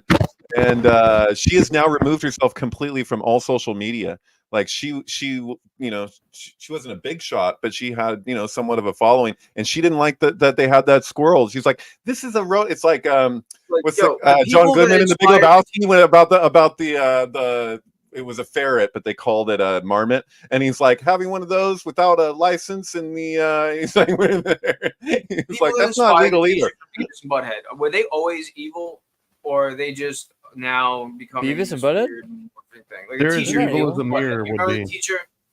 Yeah, exactly. They're a mirror. That's all. I wouldn't say that they're evil. Were those hippies always evil, or have they like only recently morphed into this weird? Which hippies like, are you saying? Sociopath theory kid amalgamation. What do you hippies were mean? talking about? Evil hippies that are fucking. You mean? ratting Are you people out. asking if Like hippies yuppies? generally, or what are you saying? Talking about yuppies, because a hippie's really a farmer. I mean, traditionally, I mean, the original hippies were all like They commune think they're farmers fucking living hippies. out. I don't know, whatever the fuck you call them. It's fine. Yuppies. You're talking about yuppies. Yuppies, sure. Yeah, Silicon Valley fucks who conflate technology with biology as though they were the same system. Hey, I'm offended. No, I'm just kidding. Okay. I think for the most part, you'd be surprised how many techno-randists exist in Silicon Valley, and there's definitely a push for transhumanism that's techno-Gaianist, the idea that you make the world and you evolve the world. And yeah, I think you're right, though. The idea that we should look at it less the way that has been less effective, and we should look at it more the way things have been effective. And so it's been less effective to do magic. It's been less effective to do medicine. It's been more effective to do systems. It's been more effective to do technology, right? To build I these would argue systems. one's ability to do magic in the modern world is increased than it has been in the past. That's the point. By technology, perhaps, though, right? What because is, what magic is is a form of magic? technology. so Body qualia. technique. I mean, Qualia, Qualia said like potato farming was magic, so I don't know what. Yeah, but so the fact that but the fact that we're talking to each other through technology, seeing each other's faces, everything, very psychic, magical thing. It's effectively better and enhanced for us by technology, right? Right. I'm just saying neti. I'm saying like these are two different systems. Like if you know a lot about technology and you just, with not even thinking about it, just apply that to biology as though they were one thing. That's one of my big pet peeves, Like I'm cool with like if people are, technologically oriented and they can think that way and they know what's true for technology, just don't impress that upon a biological system and just this is the raccoon and right. Yeah. I like the idea of mixing metaphors though, and I think you can use technology as a metaphor the same way people use Katrina for a hurricane. We very anthropic for a long time, and there's but probably come a lot on, of you saw how people were in 2020, 21, 22 relating to what they knew of technology and being like, oh, we got a virus, and then they know about a computer virus, and they're like, oh, you just do this and this, and then it's like, dude, this is a much more complex system. Yeah, but again, see, when you go back to complex systems, already it sounds more. It's de-anthropomorphic, and we're back to so what is a person? A person is a priority-driven complex system, and the universe is a complex system. And so complex systems, that's already technology's got implications to it, but maybe like the Greek version, techne, which Thank is you. craft. Yeah, right? but the Greeks were super hip to the hubris of man and like being like cautionary tales. Exactly. Around, That's like, hey, kind of don't. where I'm at. I think that we're maybe too You're anthropic. fine. I'm not even talking about you. I think you're personalizing what I'm talking about because you're like, I like technology and I know, but no, I'm talking like I do know endeavor to look who at are things like through that way. legit Silicon Valley people that I heard like listen to them when they were talking about like COVID stuff. I'm like, what the fuck are you talking about? Like this is not because the they same don't thing. also have the humanistic lens or the capacity to have to feel like that. The idea Oh of yeah, what they is were a human, literally going to shoehorn technology into everything and make it a permanent solution so that we could pay them a monthly subscription fee to do literally any form of human interaction. That was what the whole Oculus metaverse thing was all about, and people were literally laughing at that shit. Like this is a half slapped together VR chat. Like what did you do? Right. We Dude, got. I got. we shouldn't forget the raccoon though. I just want to say you're right, Fred They the gave him a raccoon. pup cup. Dude, sorry. Go ahead. For real, yeah, I know. I had a good friend with a pet raccoon. It was awesome. But yeah, no, I got Bill across the hall. He just Where does asked this me, man live, David? is in Felton, not anymore though. But Bill just asked me, is math biological? Which is a really good question, right? Because it's like, what is math? The numbers and like the symbols to represent them are one thing. Like even our own conceptualization is one thing, but but mathematics is the language of nature, which includes biological system. It's a living thing. Biology is Those things are they're mathematics. two different things. That's like he's saying the epitome of what I'm pointing to. But I think because you biology have is one, mathematics. It's not that math is biological; it's that biology is one Math of is the a systems of descriptive no, language that we use to mathematics can be applied to biology. You can. I'm just talking about pi. You can graph the numbers of any system and patterns emerge. There are patterns everywhere in nature. But the thing is that when we My God, Bill, what conceptualize have and you we done? represent, and what You've language invented is, biomath. language is mathematical. So like we're they're just Math two is a separate language things, that we use to describe nature. I don't know It's what not to the do same with that. thing. as nature. Thank you. Yeah, but at the same time, you depend. You use the words like a in map. certain ways. You could apply it if you look for a ratio and you see the way that, like the Fibonacci sequence. It's one thing like if you draw the Fibonacci sequence, you think you write it out and you're describing the Fibonacci sequence. But if you look at lightning, or you look at a tree, or you look at your own body, you're looking at a living example of what that is pointing to as a Any language. system, when measured, will display mathematics because you're using the descriptive language to measure it. Right. Yeah, it's okay. I guess really a better question is, is it a Heisenberg uncertainty principle? Are you seeing it mathematically because that's the system you have to see it through? And if there was another system, would it be just as good? Really? Do you think that do you think math is not that objective, that there's something beyond it, or that there's Well, there parallels is to a it? right answer in math, which is one of the cool things about it, where you're like, that is the answer. You know what I mean? Like on its own terms, Not in in its a own system. singularity. Well, kind of, sort Singularity of. is literally Will, you have the link. Why don't you come in and explain to me how math requires human biology to express in 3 dimensions instead of walking off all candidly like I don't know, some high school girl that's just like, oh, didn't you know? I mean, what do you mean math has to be described? But math isn't always necessarily have one in right human answer, which biology? is the whole reason that you've got quantum physics and astrophysics and normal physics, because it all Square root of depends 4 on the is 2 different scale numbers. that you're doing the math in, and that's because math itself is already quantized based on most of it's work on a base 10 system, right? So by nature, it's already been quantized down to like a smaller subset that now you have to engage in these like repeating numbers, which they themselves become patterns that people obsess over. But all those patterns kind of most of those patterns disappear if you switch to a base 12, you switch to a base 16, Sure, or a but base on its own terms, the way the treatment of it, exactly. But then you'd be doing the same thing again with just another variation. You're still If the describing. pattern disappears because you switched to radix, that means you were probably doing numerology and not actually developing a mathematical theory. Ooh, you're no longer a If you actually have mathematician. math You're a in numerologist. the real world, then that theorem is going to make sense whether you're using decimal, hexadecimal, binary, or whatever. It's going to still hold. Well, not if you consider the scale changing from saying like quantum physics to astrophysics, because sometimes the scale at which you're applying this math, it changes all the rules out from under you. Right. So this is the thing. I agree with you, Thomas. And there's levels to Well, this. you So ought to. Changing the well, radix. yeah. No, it's just like arithmetic. Like the earliest mathematics that we have on the planet that we can find in the ancient world is arithmetic. Like you're hip to Freemason stuff, right? The Babylonian magic squares. Babylonian magic squares are so profound because I think he's going to grab a book or something and show us a picture. But but they're so profound because they show us that we discovered math, we didn't invent it. We invented the symbols to represent the thing that was being pointed to, but the thing in itself, as Kant would say, is a living thing we that we were discovered like, our own cognition. We didn't invent it. right. Well, yeah, That's a theory. yeah, I mean, I don't know, yeah. How could you? You go Mhm. from the future back in time, and you continually, like it's in Gandhar, you just continually expand capacity by going Well, there's from a lot the of future back. mathematics, like when you're talking about quantum physics and stuff. There's the argument that there's like tangents that people win on because they didn't they skipped one part of like a field equation. Yeah. So you'll What about have that like kid? some field, yeah. People suck at math. Well, no. What about that kid Barishka, bro? You know what I'm talking about? You know this kid? Yeah, I this do. kid is fun. Yeah. All right, so there's this kid named Barishka who said that he is reincarnated. I think this is him now. He's older now. He was reincarnated. He's a Russian kid. He says he was reincarnated from people from the future who live on the underneath the surface of Mars 250 million years ago.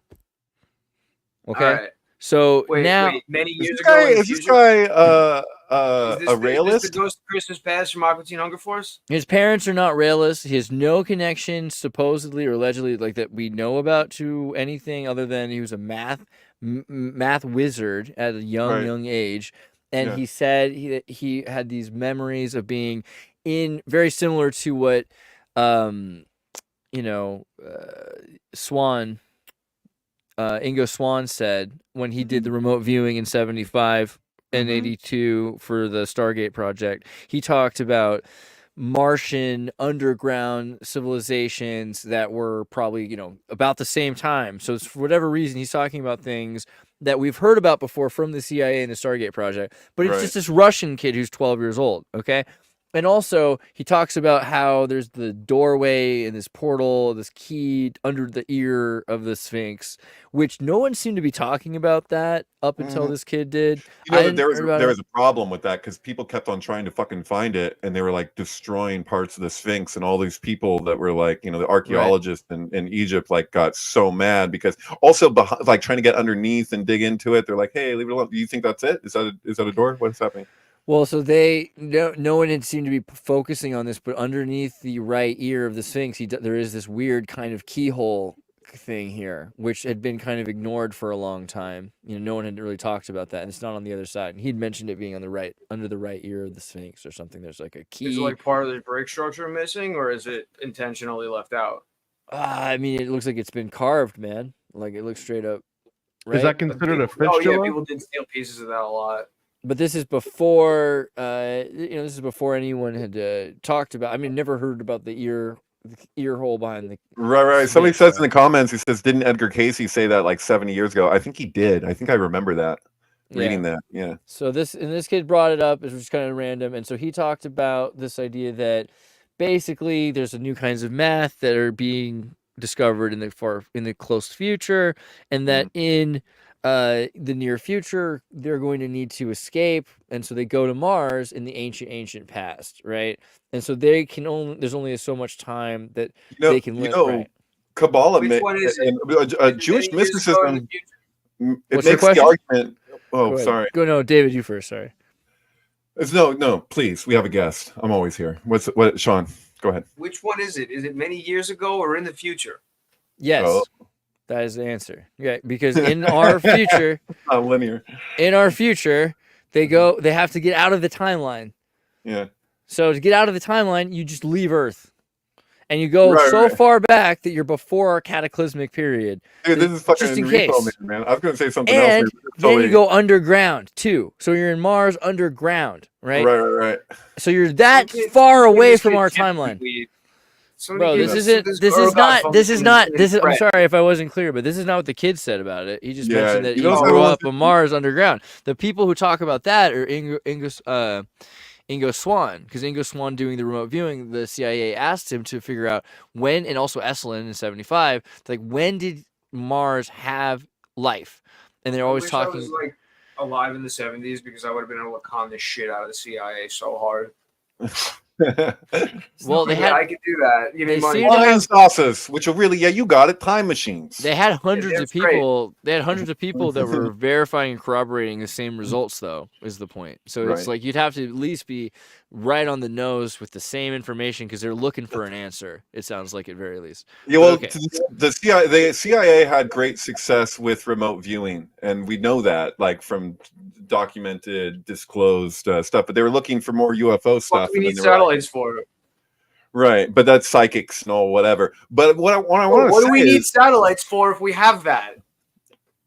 what do we need them for? I mean, aren't they two Transmit different data. levels or something? Yeah, but no, there's the idea in Egyptian, or I should say in Kabbalah, which is said to come from ancient Egypt. That's kind of a debatable point, but there are those who argue that when you're looking at the Hebrew letters, the last Hebrew letter Tav, if you apply that these letters are also musical notes, that the whole Torah was meant to be sung or whatever, that last yeah, Hebrew letter is actually on a scale, is a half step.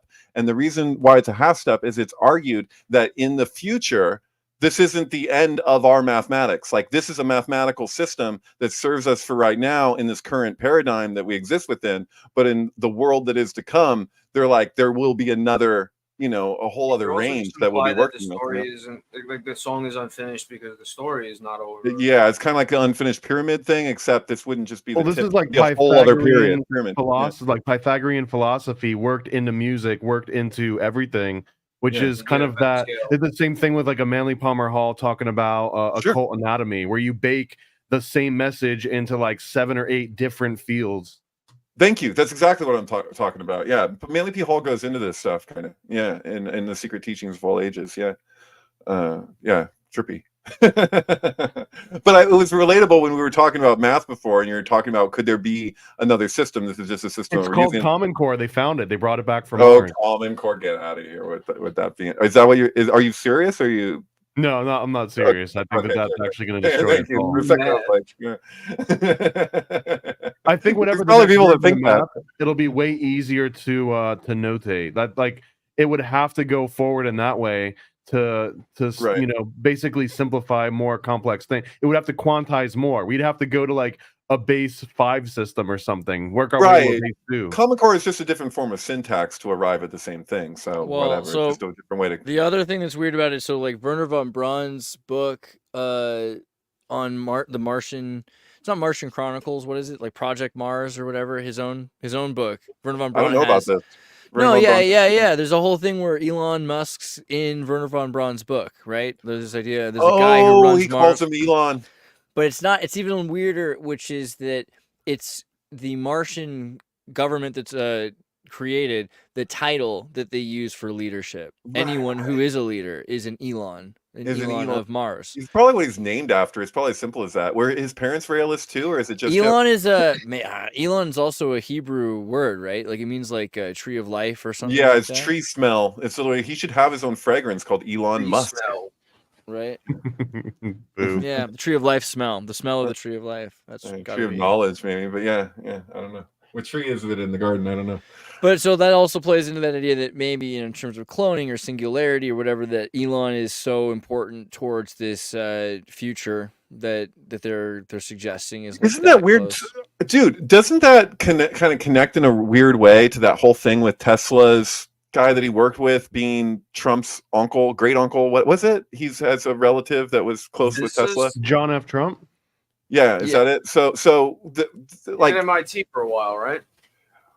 Right, because isn't this a weird argument? Like, there's like Baron Trump's Adventures Underground, or whatever. Ingersoll. The last president is actually even more profound than that in the connection thing, and then people make the argument that this was some time travel thing involving this. Well, it was because John F. Trump was basically the highest ranking / smartest engineer that they had accessible at the time after Tesla died, I guess, and had him look through all the papers, which then I think they all like burnt up in a fire or something. There's like a whole bunch of different things that happen. It's a little bit murky in the backgrounds, but John F. Trump was supposed to be the state guy that would look over everything and then relay it back to the dumber people to let them know if there was anything in there or not. Which is kind of work at Bell Labs. I thought it was General Electric, but maybe it was Bell. Let me see. Wouldn't have predated Bell, or I guess. I'm wondering. That's why I'm asking. I'll have to look 'Cause I know up. Bell Labs did a lot of crazy stuff in that time. I mean, he was at MIT directly, so I wouldn't be surprised if he did something like that. But mostly it looks like for government. Well, he was in an interesting spot though, and this is where like the Baron Trump and the time travel stuff comes in. Is that if you hire the smartest guy you know to dumb something down for you, if he finds something that's truly revolutionary, like how would you know that he like understood it and you didn't? And I guess a proof in case is that all of Tesla's papers and a lot of the things that he did, aside from people making Tesla coils in their garages, but a lot of it was sort of beyond what people are still trying to achieve today. So clearly, if someone did read it and understand it, it's not like you'd have to like obscure it from the general public.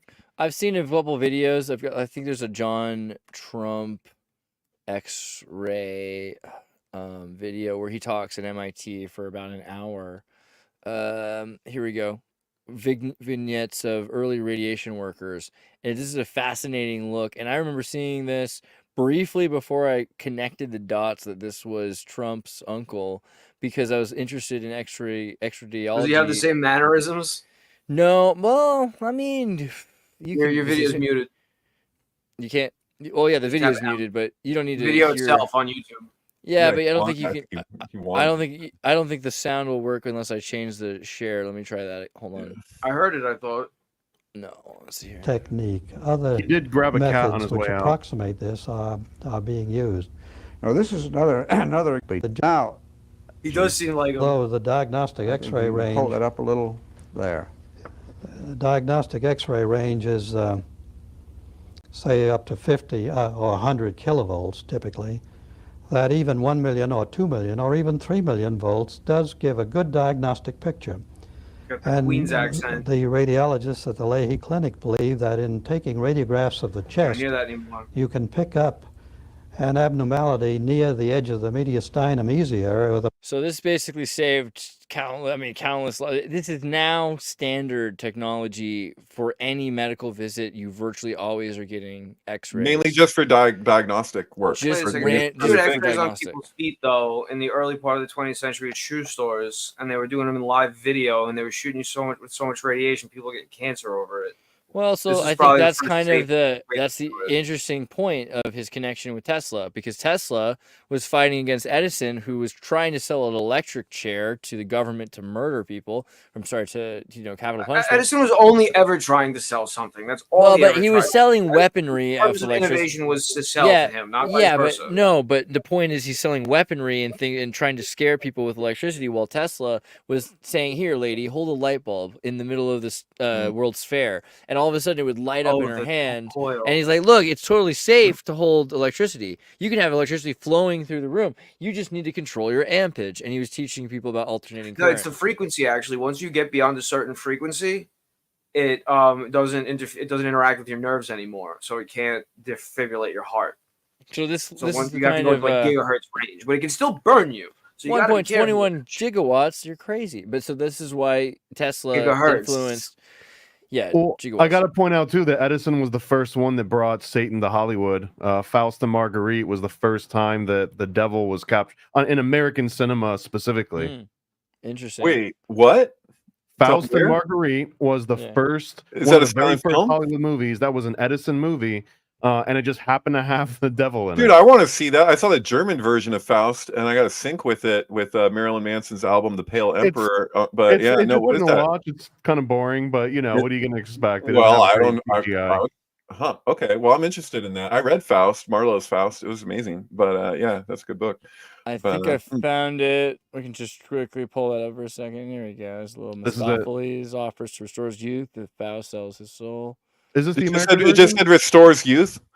That's okay. That's what he did. Okay, cool. Kind of like the substance, Yeah, look at all that hand fixed. They fix the paint of the frame. Well, just as you were speaking there a moment ago, I was thinking of that guy who had the giant rock over by Joshua Tree, who had the alien contact thing, and he built the what is it called? The Galactitron? Is that what it's called? Something like that. Yeah. Integratron. Technotron, that's right. And that the purpose of the Integratron, he said it was modeled after Solomon's Temple. He got it from a download from like interdimensional aliens or something. And then the government blew up his home with all of his stuff. But they took all of this guy's research, and including the machine that was supposed to be in the center of the Integratron. Now you'll have hippies kind of playing like didgeridoo in this structure that he built, but apparently this was supposed to be a youth thing that you would actually rejuvenate. It was a rejuvenation thing, for your cells and everything. But yeah, crazy. In Landers, California, right? Crazy. Yeah, I forget this guy's name, but this was also the location of the biggest UFO like people who claimed to have been abducted or whatever, and they all came together to this one location, and it was like the first big like UFO event, and he's from Ohio, which is weird, just generally speaking. Crazy stuff happens there. But I don't know, yeah, so I think also that's fun with the time travel thing, right? Ohio. What's the deal with not really, but Barron time travel and Trump? This last few weeks, I've seen a lot of those memes of him. I don't know if I could just grab it quickly, but where his face is like is 6'9" or something. Yeah, he's like 7 feet tall. He looks like a giant Dewey from Malcolm in the Middle, dude. But like he's gonna be. Is spot on. What if he really is? I mean, because the king of the last singularity. president. That's the same guy who did the Baron Trump's Adventures Underground. He did The Last President, which I highly recommend reading if you haven't read it. That shit is crazy because people look to the Baron Trump story that guy wrote in the late 1800s, but they kind of like the significance of The Last President. It really feels like this is totally plausible. And I've wondered if is Baron Trump going to be our last president? Like I believe in. You ever heard of Bostrom's wager? I believe in Barron's wager, the exact same way, in that at some point, Baron Trump will have control over all information and will be able to track down anyone that was against or for him in the early days. So I just want to be on record. I am pro Baron Trump. Coming soon, man. That's like Trump. That's like Kubrick's original conception of AI. That the AI of the future will use all of our internet histories to get back at the people who helped destroy the planet. Yeah. Rocco's Basilisk. Should we be checking the election results a little bit? Some things have changed. There's 12 more in, so we've got. I guess that's not much. Colorado, and then what we had: Maryland, Delaware, New Jersey, New York is decided. I guess for sure. Are we sure that they're called? Yeah, I don't know how accurate this is, but I've been checking electionbettingodds.com, which is an aggregate of all of the Las Vegas and all the various online betting odds, which I know isn't an accurate representation of real polling, but I would disagree. I was about to say that's probably the most accurate. It has turned into like a landslide, at least in terms of betting pools. Really, it's looking good for the team, Mr. T. I assume. It's at 86 to 13%. Yeah. Yeah. Oh, and now changed 88 to 11. I don't know what they know that we don't. Did they just did the betting odds call Pennsylvania? Oh no! Isn't this Pennsylvania? No, it's Virginia. Where's Pennsylvania? No, Pennsylvania, right above the mouse there. It's a little Yeah, what? Crazy. They're so I don't know what the betting sites know ahead of time than the government poll workers do. That'd be really cool if that was like a major play if no one saw that coming, because Pennsylvania. I guess the thing was, okay, well, we can play that game for a second. Earlier today, let me go to Adam Krigler's page because he's the most recent person I saw post it. Biden's wife walked out of the. She didn't really have this flag up, so. But she is wearing all red for real. Yeah. What? Come on, the optics. You know, and he's got to be so spiteful, and she's standing by her man, dude. And he's not coming out. He's not going to be around tonight. He wasn't around last night. They're just like, are they holding him up, or is it like, what's the deal? What if the Democrats are purposely handing the election to Trump because they know World War III is going to kick off like on January 7th? Hot potato. Yeah, that would be kind of smart, actually. Take it. Yeah. Hot plate. I don't know. Maybe. Like, why else would they run Kamala? I mean, there were so many other people. There's a reason why they ran Kamala is because she was the only person that could funnel the war chest. So it looks like she wrote his FEC number down as though it were her own. Specifically dawdled off the Joe Biden backing off thing for as long as possible so that they couldn't do that. But why? I think they specifically did that so they could literally slot in the lowest performer from the 2020 primary, and they did it. So this is like a double down on the Pied Piper recipe, where it's like This is like that episode of South Park where the both teams are trying to lose the base. Well, not both teams, but they're trying to lose the The baseball reason game. why it's hard to imagine that is if you look at the amount of money that they've put into her advertising and everything, because she was not popular, and then she became quite popular in Was it their comparison to own what money, she or was was before. that money I they like got her from now. No, that more money is the money that I'm talking about from the war chest that was all going to Biden. But even how much they spent on her campaign, it's insane. Like how much money was spent, including, How much like I did they keep saying, spend like Clear Choice, compared to the amount of lawfare that 2020? went into getting rid of all other opponents other than the two of them. So, Does the or maybe chat that's know? Can the why. chat Maybe tell that us how speaks much to what they you're spent saying. compared to 2020? What's that? I'm sorry. I was asking if anybody knows how much they spent compared to 2020 on Kamala versus in the 2020 Biden. I don't know, man. They had that They Fortnite were map serious wasn't about it in cheap. 2020. We know that. Like Like, Joe I Biden wasn't looked even at- campaigning; they were running shit for him. I looked at some expense charts though. They were like looking at how crazy it was, the money that was being spent by the Kamala. I mean, they were spending it on such weird things that were not targeting actual voters. I don't think that Fortnite was even the dumbest one. Yeah, were they just handing them? Maybe they could have handed the money to a bunch of friends of theirs who ran businesses that may be arguably ancillary to electing someone. Seriously, literally wanted you got all right. Like, okay, well, we can't win this election, so we have all this money that we have to, lock into a candidate. We have this candidate, then we can spend that money on. It's maybe like it's like when they made that movie My Dinner with Andre in order to lose money. Did they But do that to lose what? To lose money? What? Tell me. They Theoretically, really made that to lose money? What? Theoretically, they were like, okay, we need to have a couple of wins this year and a couple of loses this year because of taxes. And they're like, yeah, like Batman's It's a coming good out. movie though, and how much Bruce did that cost to make? It's just a It was freaking way conversation. better. It unfortunately made too much money, and it almost bankrupted Orion because the amount of taxes they had to pay because they didn't expect it to be such a hit. Yeah. I guess they figured out Hollywood Fun accounting after facts that. about My Dinner with Andre. I like this version though, where it's Kamala Harris is recast in a new version of Brewster's Millions, and this is kind of what happens, right? Oh, right. Imagine really if interesting what you won and they didn't mean for her to win. Like they literally were doing that and it accidentally got in. That would be worse. That's Yeah, like like the producers would but spend is time that with is that like Hitler. Joe Rogan? What happened with My Dinner with Andre? It's like they thought that people wouldn't just want to hear a super interesting conversation. That's just Totally. a conversation. They're like, this won't succeed. Oh, whatever. And then it's like, because I mean, that's the thing with Joe Rogan, right? It's like it's amazing how many people just want to hear a good conversation. I mean, people are here listening to us. It's like, why? Yeah. Yeah. It's real. But yeah, I think a lot of what they expect to succeed doesn't. So that's also why the Kamala thing, they're like, maybe we have exactly like what our market says people would want, but it's not. It's a clearance item item again, the clearance item. Kamala Harris is not the doll that people want. And like for did they so run many the people- reasons, like trying to force her to be African American person of color, that not only doesn't work on me, apparently it offends actual black people. So I talked to several at the farmers market who feel really strongly about that. There's a Kamala guy who was coming for a while, and he'd try to hand people buttons, and he would go to there'd be like a tall black man walking by, and he's like, "You need this," and the guy would turn to him and go, "Don't you tell me what I need." Yeah, like, right. I don't need that. You get out of my face with that. knows what he It's like, and he's needs. like, "Oh, what? I thought we were friends." He's like, "I'm your friend." And it's just like, I'm like, "Oh shit, dude." Yeah, people don't realize that you can be racist even if you're not being mean about it. Like if you're just assuming somebody thinks a certain way because they look a certain way, Right. that's fucking racist. That's what offended him. And it was clear. It was get it, it was yeah. assumed, oh, this is your candidate, right? He's like, no, it's not. Get out of my face. Yeah, I don't doubt it in the least that happens probably pretty often because honestly, if people were looking at me and assuming I were voting a certain way because of the way I looked, I would be pretty goddamn offended by that. Mm-hmm. I don't know. Yeah. I'm also looking at where they have predictions still. Hold on, let me pull that back up.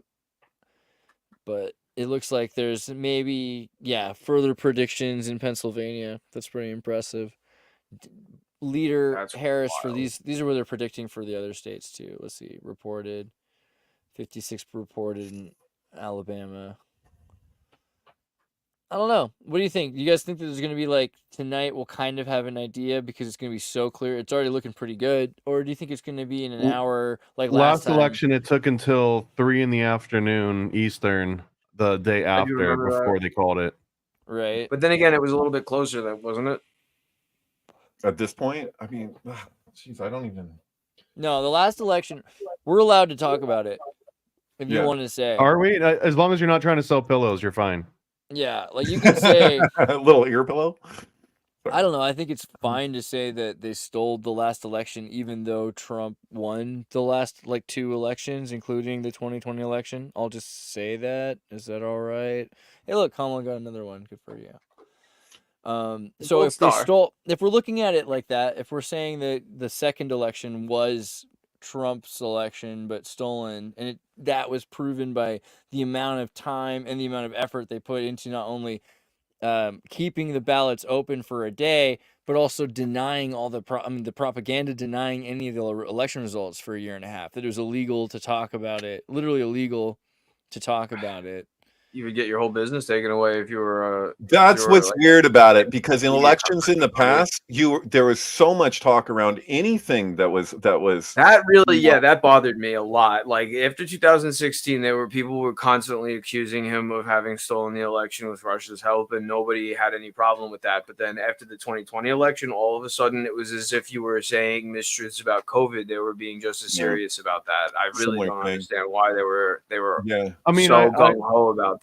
I understand a little bit of it, and it might sound like a tangent, but I went down this weird rabbit hole of like Dante's Inferno and like why were murderers at a higher level of hell than people that were basically lying. I can't remember the exact levels of it, but I could tell you. Well, the explanation is because one of those harms society at large way more than like if you murder someone, it's localized, but if you start lying and cheating and doing embezzlement, now you're hurting everyone at large, and society can break down around that. And it almost feels that that's what it is that it might have been so close to the real truth of a nerve that if people peel that apart, that's going to be the ultimate crime now. Like you would rather prosecute, literally, they would rather prosecute people questioning that narrative than murderers, because murderers are a localized issue that you can deal with whenever you want, but you can't deal with this deteriorating fabric of like trust. Also, in certain ways, like if you look at like in Judaism, to slander somebody can be worse than murder, because now it's their legacy into the future beyond their own lifetime and their children and everything that follows. So if you lie about somebody and it affects their whole reputation, that goes beyond their lifetime. And if you're looking at who somebody is, that it extends beyond the time that you're even. It's all the Fabians, bro, all the way down. It all goes back to the damn Fabians. We'll elaborate on that too, because that was pretty good. Well, the Fabian steps were very close. I mean, they had not just Fabius, who was saying we can't always just win the empire, but we can't win the war today, but we can win some battles in a row that'll eventually be the same thing as winning the war. If we win a few battles, eventually we'll win the war. And so Rockefeller, like Saul Alinsky. Yeah, but this is longer. This is like before we cross the Rubicon. You know what I mean? So at a certain point, you've crossed the Rubicon. There's no going back, right? And so that kind of vibe too. Fabian Steps comes, I think, from the Fabian Society, but it might be older. But the Fabian Society definitely champions this idea that we can build a social state, a social utopia, and it's not that different from any. And they say this at the time. It's like not that different from any other authoritarian, benevolent dictatorship. Like we're going to get to a point where we have a benevolent dictatorship that uplifts people. And by the end of this, there'll be even further steps, because once you raise a bunch of people in a Fabian society, they're going to be perfectly educated. They're going to become, and you have to remember the times, Ubermensch, right? Because you've got these kind of people that are weak, and if they're eventually they're coddled and educated and accelerated, and they're resources. They're just resources. If we refine these resources, we're not going to have just cavemen. We're going to have doctors, scientists, lawyers, engineers, right? Those kinds of things. So the Fabian steps were to build a social system that allowed for businesses to thrive. Then those businesses would uplift the individuals. The individuals would be in communities that those businesses and corporations would uplift, because they would adopt highways, and then they would sponsor the local high school. And eventually these kids would grow into paying taxes at a higher rate because they no longer are getting 5,000, they're getting 50,000 a year, and that will be so this would be the step-by-step process to get to a Fabian society where eventually you're like, wow, I don't actually need as much money as I'm making anymore, right? Champagne socialism. So yeah, I but mean, Thomas Paine is similar to that too. Thomas Paine's yeah, ideas around what could be when this was so malleable. Possibilities of what America could be. It's not that dissimilar. there's nothing wrong. I don't think there's anything particularly wrong with the idea of accelerating growth to a point Sure. where everyone is able to participate in the benefit of the growth, but that's not the way the system seems to be actually built. Right. Well, Thomas So- Paine was very much against the royal system and the hoarding of wealth. So he didn't, but he wasn't a communist. Obviously, he was looking at the betterment of humanity and the sciences, and if everybody just was working towards the same aim together, that we could, what could we achieve? But there's a lot of Right. particulars. But your philosophy is based on if everyone would just, then you don't have a philosophy, you have a vapor dream. No, I mean, Thomas Paine had some points to both. The British were going to hire their most nepotistic people to run their government, so America had the best shot, at least because Isn't that what royalism is? Well, because in America, what was happening was people weren't British, and so they were going to try harder to prove how British they were, and so you were going to get a more British government outside of Britain. That was his theory, right? Totally. Well, also I can't do Thomas Paine any justice because he had so many different possibilities that he would put out there of what we could be, and so it's not like he just had some specific ideology or something. He's like, fuck, he was just the so individual could be open-minded, accelerated. yeah. And the ways to go acceleration about of the that. individual could be not. I mean, so communism is an interesting thing too, because this is again where it's funny to call the left communist when they're really more statist. And communism doesn't mean, when they say that word, they seem to be talking about like the Soviet Union, which That's isn't the far left, but it's not. even the moderate left is much more collectivist. Soviet than Union arguably, had both. It had liberalism and it had communism. I and they were push the ideology. I think the idea that the left and the right might be moderates, but they're run by extremes, and the extreme left and the extreme right are the neocons or the neoliberals, and both are Marxists. It's just whether or not you're a Trotskyite statist, or a Trotskyite or a statist.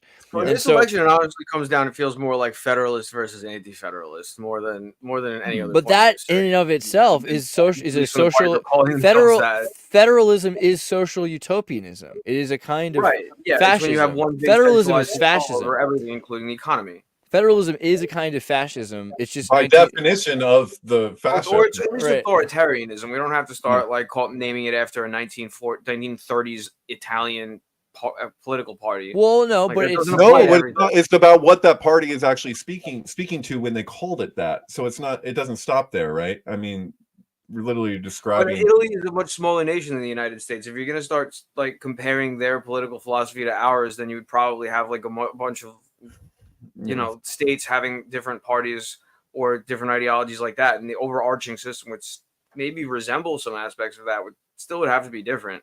This is almost supranational. Like the United States itself resembles the EU more than an individual country from Europe. Like Ohio and Germany have comparable economic sizes. This is why I unironically think that the most ideal state we could be in would be the Masonic Party versus an anti-Masonic party.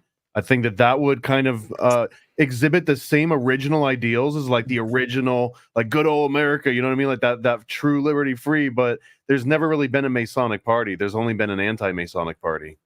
That's true, isn't it?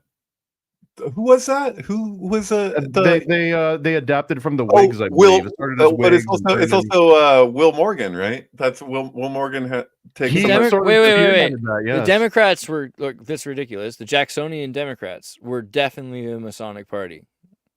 Ooh. There's no right. They were clearly. Was that counterpoint? The party of today, or they just have a similar name? The reason why the anti-Masons were called the anti-Masons was basically because they were, hey, we're just not like those Jacksonian Masonic Democrats, right? That was kind of the whole point.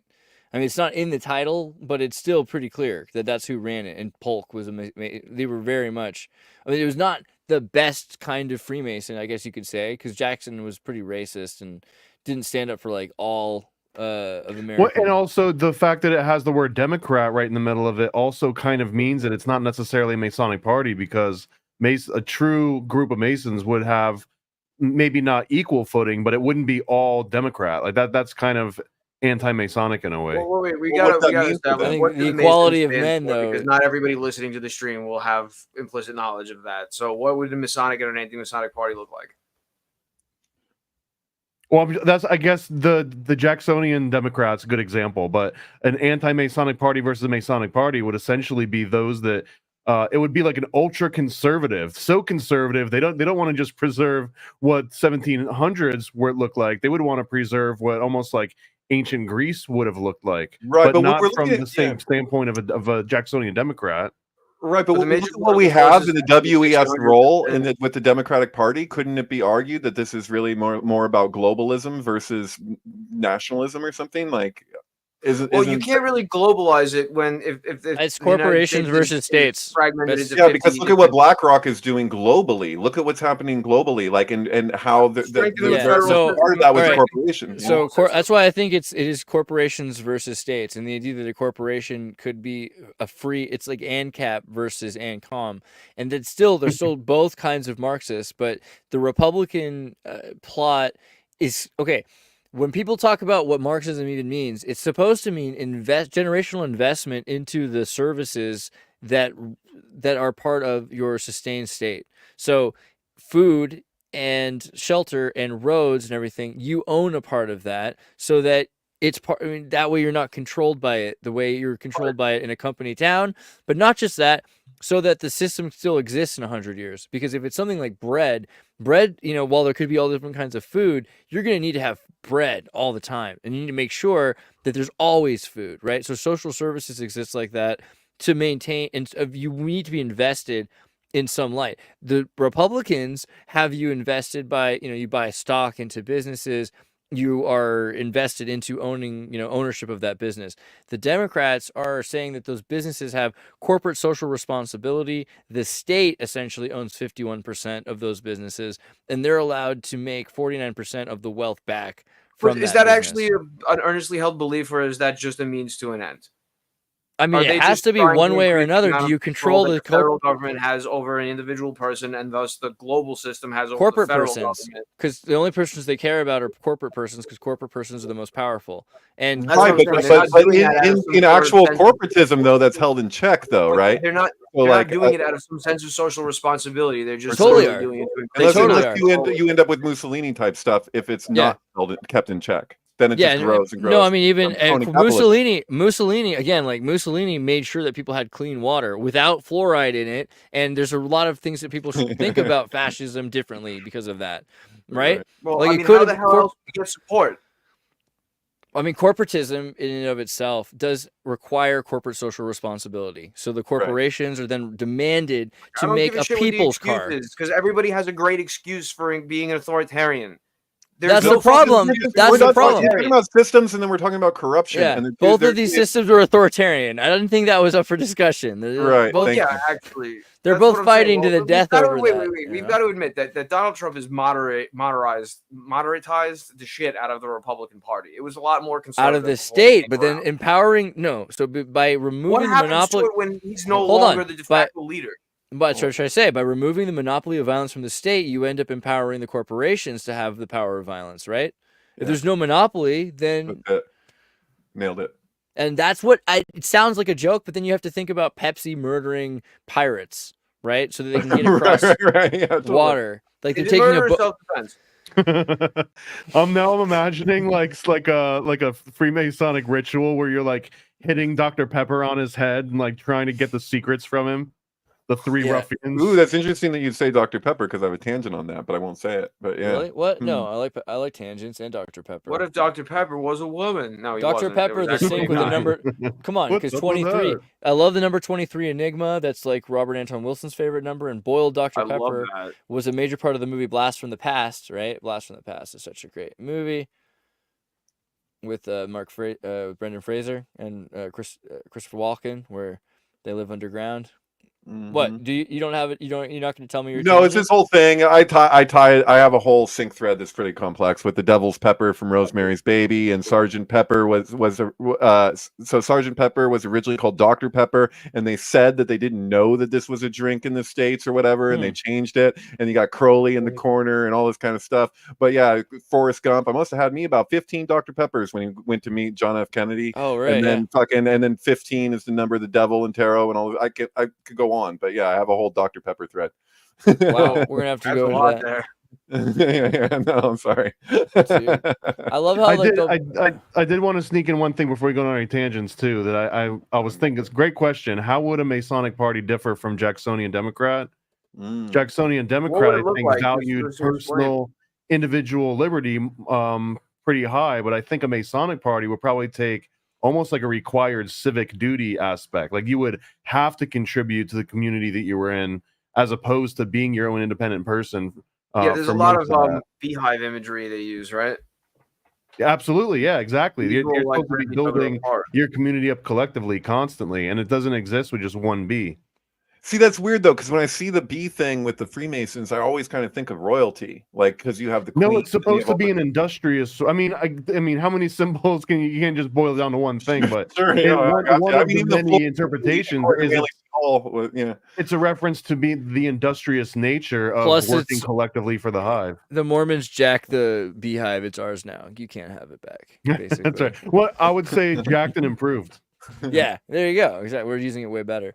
But no, that's a good point. I think they're exactly the same thing. I think it's also related to Sirius, right? The Sirius B star. But the idea that if you pick something up after 400 years, you could improve on it a little bit. So I mean, don't pat yourself on the back too hard for doing what was expected. You ever meet a bee without a job? All bees are working, right? Every bee's got. Yeah, if they get drunk too much, the other bees will rip their bodies apart alive. There's no homeless bees, and the monarchy is basically just having babies all the time. While the drones, quote unquote, they're out enjoying flowers and their reproductive sequence is the Fibonacci sequence, which is there's certain.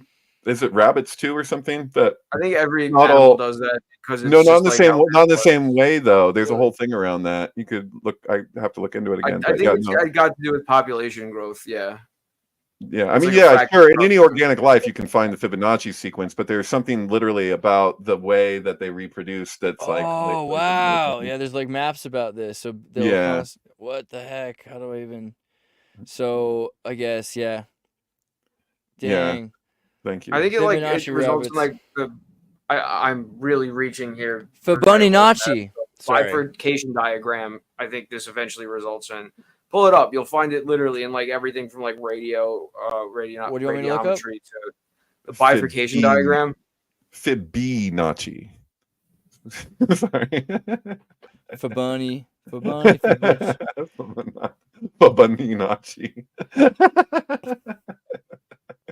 Furry bunny nachi. So the bifurcation. No, specifically, it's called the bifurcation diagram. Oh, diagram. Okay, hold on. Oh, I think that was it. Oh yeah. All right. Well then, this one was like the second one. There it is. Yeah, that's the pattern you'll get. Interesting. So what are we looking at here? Explain it. We're looking at the Go board at the end of pi. But okay. Yeah.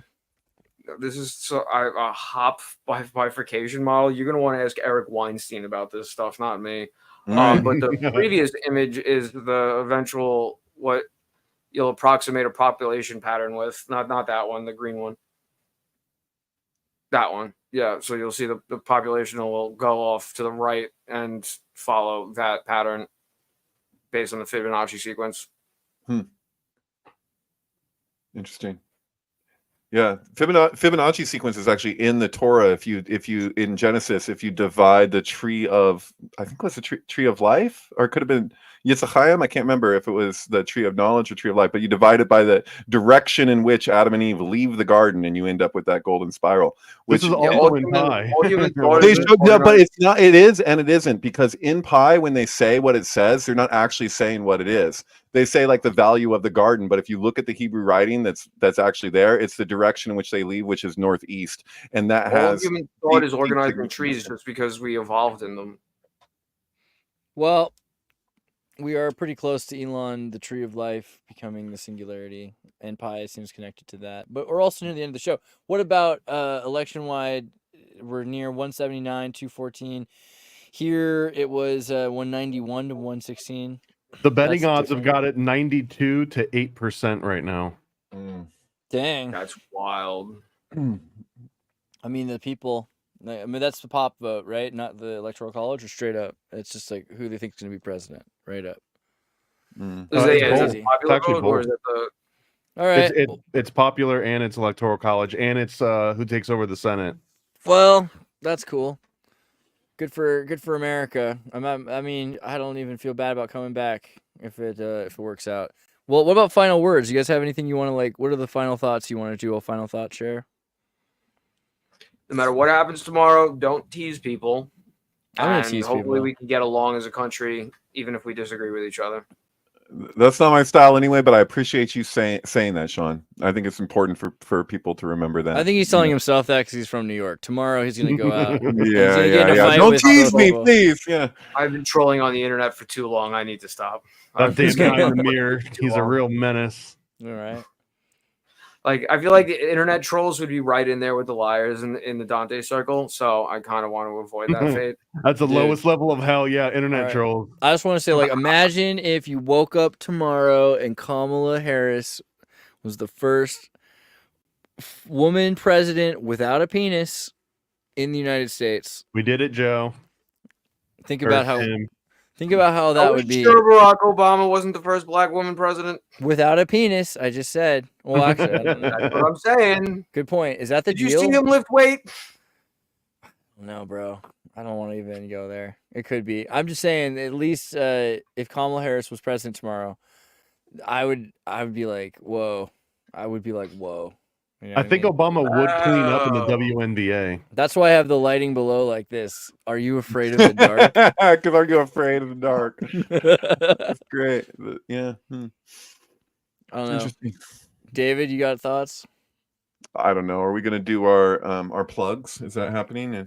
We can, yeah. Yeah. I don't know. Do I have thoughts? Final thoughts? It always feels like an execution when I'm asked if I have final thoughts. I don't know. I know. That's how I feel about it. I was listening about like what would your final meal be like in America? You know what I mean? Like what's the last thing? My final meal probably skirt steak and mashed potatoes and like broccoli or something. Damn that sounds pretty straight. Asparagus. good. Mhm. Sure. I would go all out, I think, probably, because I've seen those videos where like the psychopaths ask for like a bag of dirt, and like I wouldn't do that. I'd be like lobster, caviar, like I make it expensive. Blooming you know what I mean? onion. Yeah, like if it's like that, and you're like you're gonna kill you like in an hour kind of thing. I'm gonna eat so much more food too, because like who cares? I'll probably just like I would go to a vomitorium. You know what I mean? I would go out. I don't think that's what that was for. We were just talking about Michelle Obama. I do have a little final thought, and this doesn't relate to anything other than I was just looking at it, and I was like, I missed this story when it happened. Maybe I have a vague recollection, but there was a gift that Melania had brought to give to Michelle Obama, and I think it was the inauguration or something. I don't know, but she had this box, and it's like a Tiffany's box or something, and Michelle Obama was really perturbed by it, and I was like, oh, what? She doesn't want the gift. She didn't. Apparently, it was awkward. Like she didn't know. She's like, oh, a gift, and she didn't know what to do, even though that had happened in the past with her with a gift exchange thing or whatever. But the thing was, is I looked at that afterwards. Michelle Obama was describing what had happened and what her problem was, and she was like, well, basically, she was saying that the whole thing is scripted. She's like, everything that we do is like you stand here and you do this and whatever, and she was thrown off by Melania having something that was totally out of script. And so I You mean something thought about it, and genuine? I was like, I wonder if Michelle Obama, it's like everything that she's done that's like a public anything that's filmed or whatever, that is always scripted. And I was like, is that just, I don't know. Well, I It don't seems think she obvious, wants to but- be in politics anymore. I would get tired of that too, wouldn't you? Yeah, I just thought that was interesting. I have sympathies for Melania. I wanted to make free Melania stickers back in 2016. Just like, just the nature of the attitudes and the whole thing. I was like, because she was just like, I'm gonna marry this rich guy. She's just doing the normal thing that women do sometimes. And she's like, shit, what the frick did I just sign up for? What is this now? She's always had I this look feel on her like face. It's like, how did I get here, so man? my Firstly, United contention States. my contention with that is that Trump is like pretty obviously a weirdo in the cool way. He's like, I don't drink and I come to the parties, the cocktail parties. He's clearly already when he's trying. I mean, oh man, how weird he must stand out all of his life to not drink at a cocktail party is already crazy. And that he's in the suit and he's like, look how much I understand about this universe. This is made out of this material. It comes from that place. There they do this thing. Would you like to see? I could take you there. That's like Also, who he is. his brother It's not like died just of a rich. alcoholism. Yeah, he's seen a lot, but I'm just saying he's not a boring Same reason bank. not to drink, He's not I'd say. he's not one of those boring bank guys that she could like. There are people like that, and that it looks to me, and I don't want to just be altruistically romanticizing the past, but it looks to me like in New York, if you're a model that didn't get gang raped, right? Like, God bless you. It's a miracle, right? And so for her to have been able to escape what is clearly a facade of, oh, it's glamorous to be a model. No, it's not. Like, it's not, especially in New York. It's not. And in the 80s and 90s, it was not glamorous. And to be an Eastern Look at all the European people girl, that are going to jail right now for let's that, be real. but What is an probably Eastern not. European girl doing after the fall of the Soviet Union or of the fall of Yugoslavia? What is she doing in America? You know what I mean? She's human trafficked on the most, however you want to look at it. It wasn't the most amazing choice. It was a runner-up choice after the collapse of your nation. So yeah, Melania really hit the fucking lottery, huh? maybe, but also she's a But live like polymath. that, You could also find it to just be a chaotic scrutinized life all the after that. time, and just like your husband is just like so hated by so many people, and where she goes, what that experience can be like. It's bad enough to be a celebrity in the first place, but if you're a celebrity who's just being so heavily scrutinized all the time in all these ways, and your husband is like, what do you say? What do you think, Thomas? Maybe, but I'm just thinking you said something, or someone said something earlier before. I think Andreas about like Trump is this weirdo because he goes to the cocktail parties but isn't drink.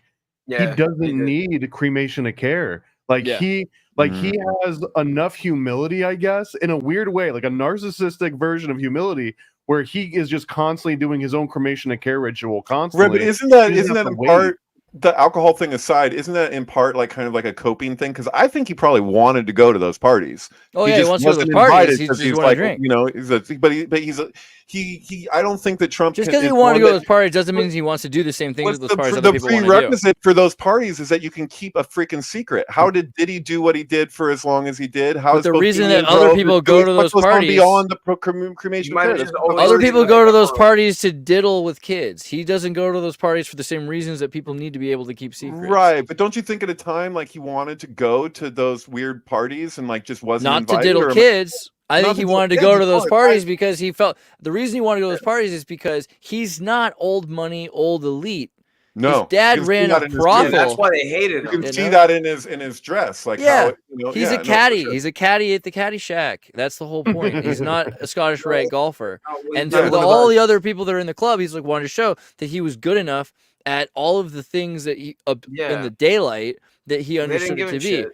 In the daylight, he's good at golfing. In the daylight, he's good at dressing. In the daylight, but once it gets to the nighttime, he's like, "Whoa, that was all a cover for what you're really doing," which is Yeah, you're that was pretending the to. party. And now you're at the real party, and he's like, I think he wanted to be in that real party, but I don't think he I don't realized. think he knew what it was. I don't think he really. knew Yeah, what- they probably Yeah, bailed like, on I him. mean, because they can didn't you want to put him in imagine- the loop because can- they're afraid of what he would And do can with you it. imagine if you're a rich kid who's like you're isolated from crime? Like this is Siddhartha level lifestyle. He was kept away from a lot of horrible things until he decides that he wants to start investing some of the money into the inner cities of New York. When he what happens? The Wait, timeline is wait. he becomes best friends with Whoopi Goldberg. With Oprah and all these other people in New York City He was who were friends with Whoopi too. Yeah. but like at the time, the people that were saying he was a racist because he'd been involved with land deals that were saying they were pushing out inner city persons of color. The actual truth is apparently he was hiring them to manage the buildings and having them work in the buildings. And he ended up becoming friends with all of these people. It's like what's the other Freemason not who did the Rodney King trial? What's his name? You know? Oh, Reverend Jesse Jackson. Jesse Jackson. Yeah, he used to be friends with Jesse Jackson. He's got pictures of him all that stuff. I don't know. He was right, which is probably one of the Oh, reasons yeah. why they've said long ago that they thought he might run for president. Like Oprah would ask him, "Are you going to run for?" And other people because of Yeah. his connections like that. Yeah, it's true.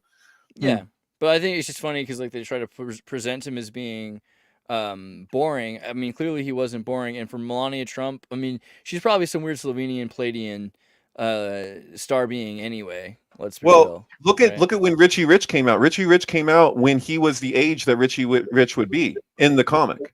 So and he kind of is Richie Rich. Like there's something weird there. Like I would have thought that Richie Rich was older than that, but no. If you look at the timing, he's like that age at that time. But Trump's dad wasn't a billionaire. Like Richie Rich's dad was like stupid rich. You know what I mean? Like Bill Gates ridiculously rich. rich. Who was exaggerated. So it's Barron is kind of the effigy of what he could build. There you go. Yeah. Now that makes more sense to me. Yeah. Right, but keep in mind 7 too that feet how many tall less billionaires Slovenian, there were at that time, and the relativity of wealth or whatever. I mean, he did well with a big loan from his dad initially. That's what got him started on his original businesses and stuff. You know, I mean, $1 million even back then wasn't $1 billion. You know.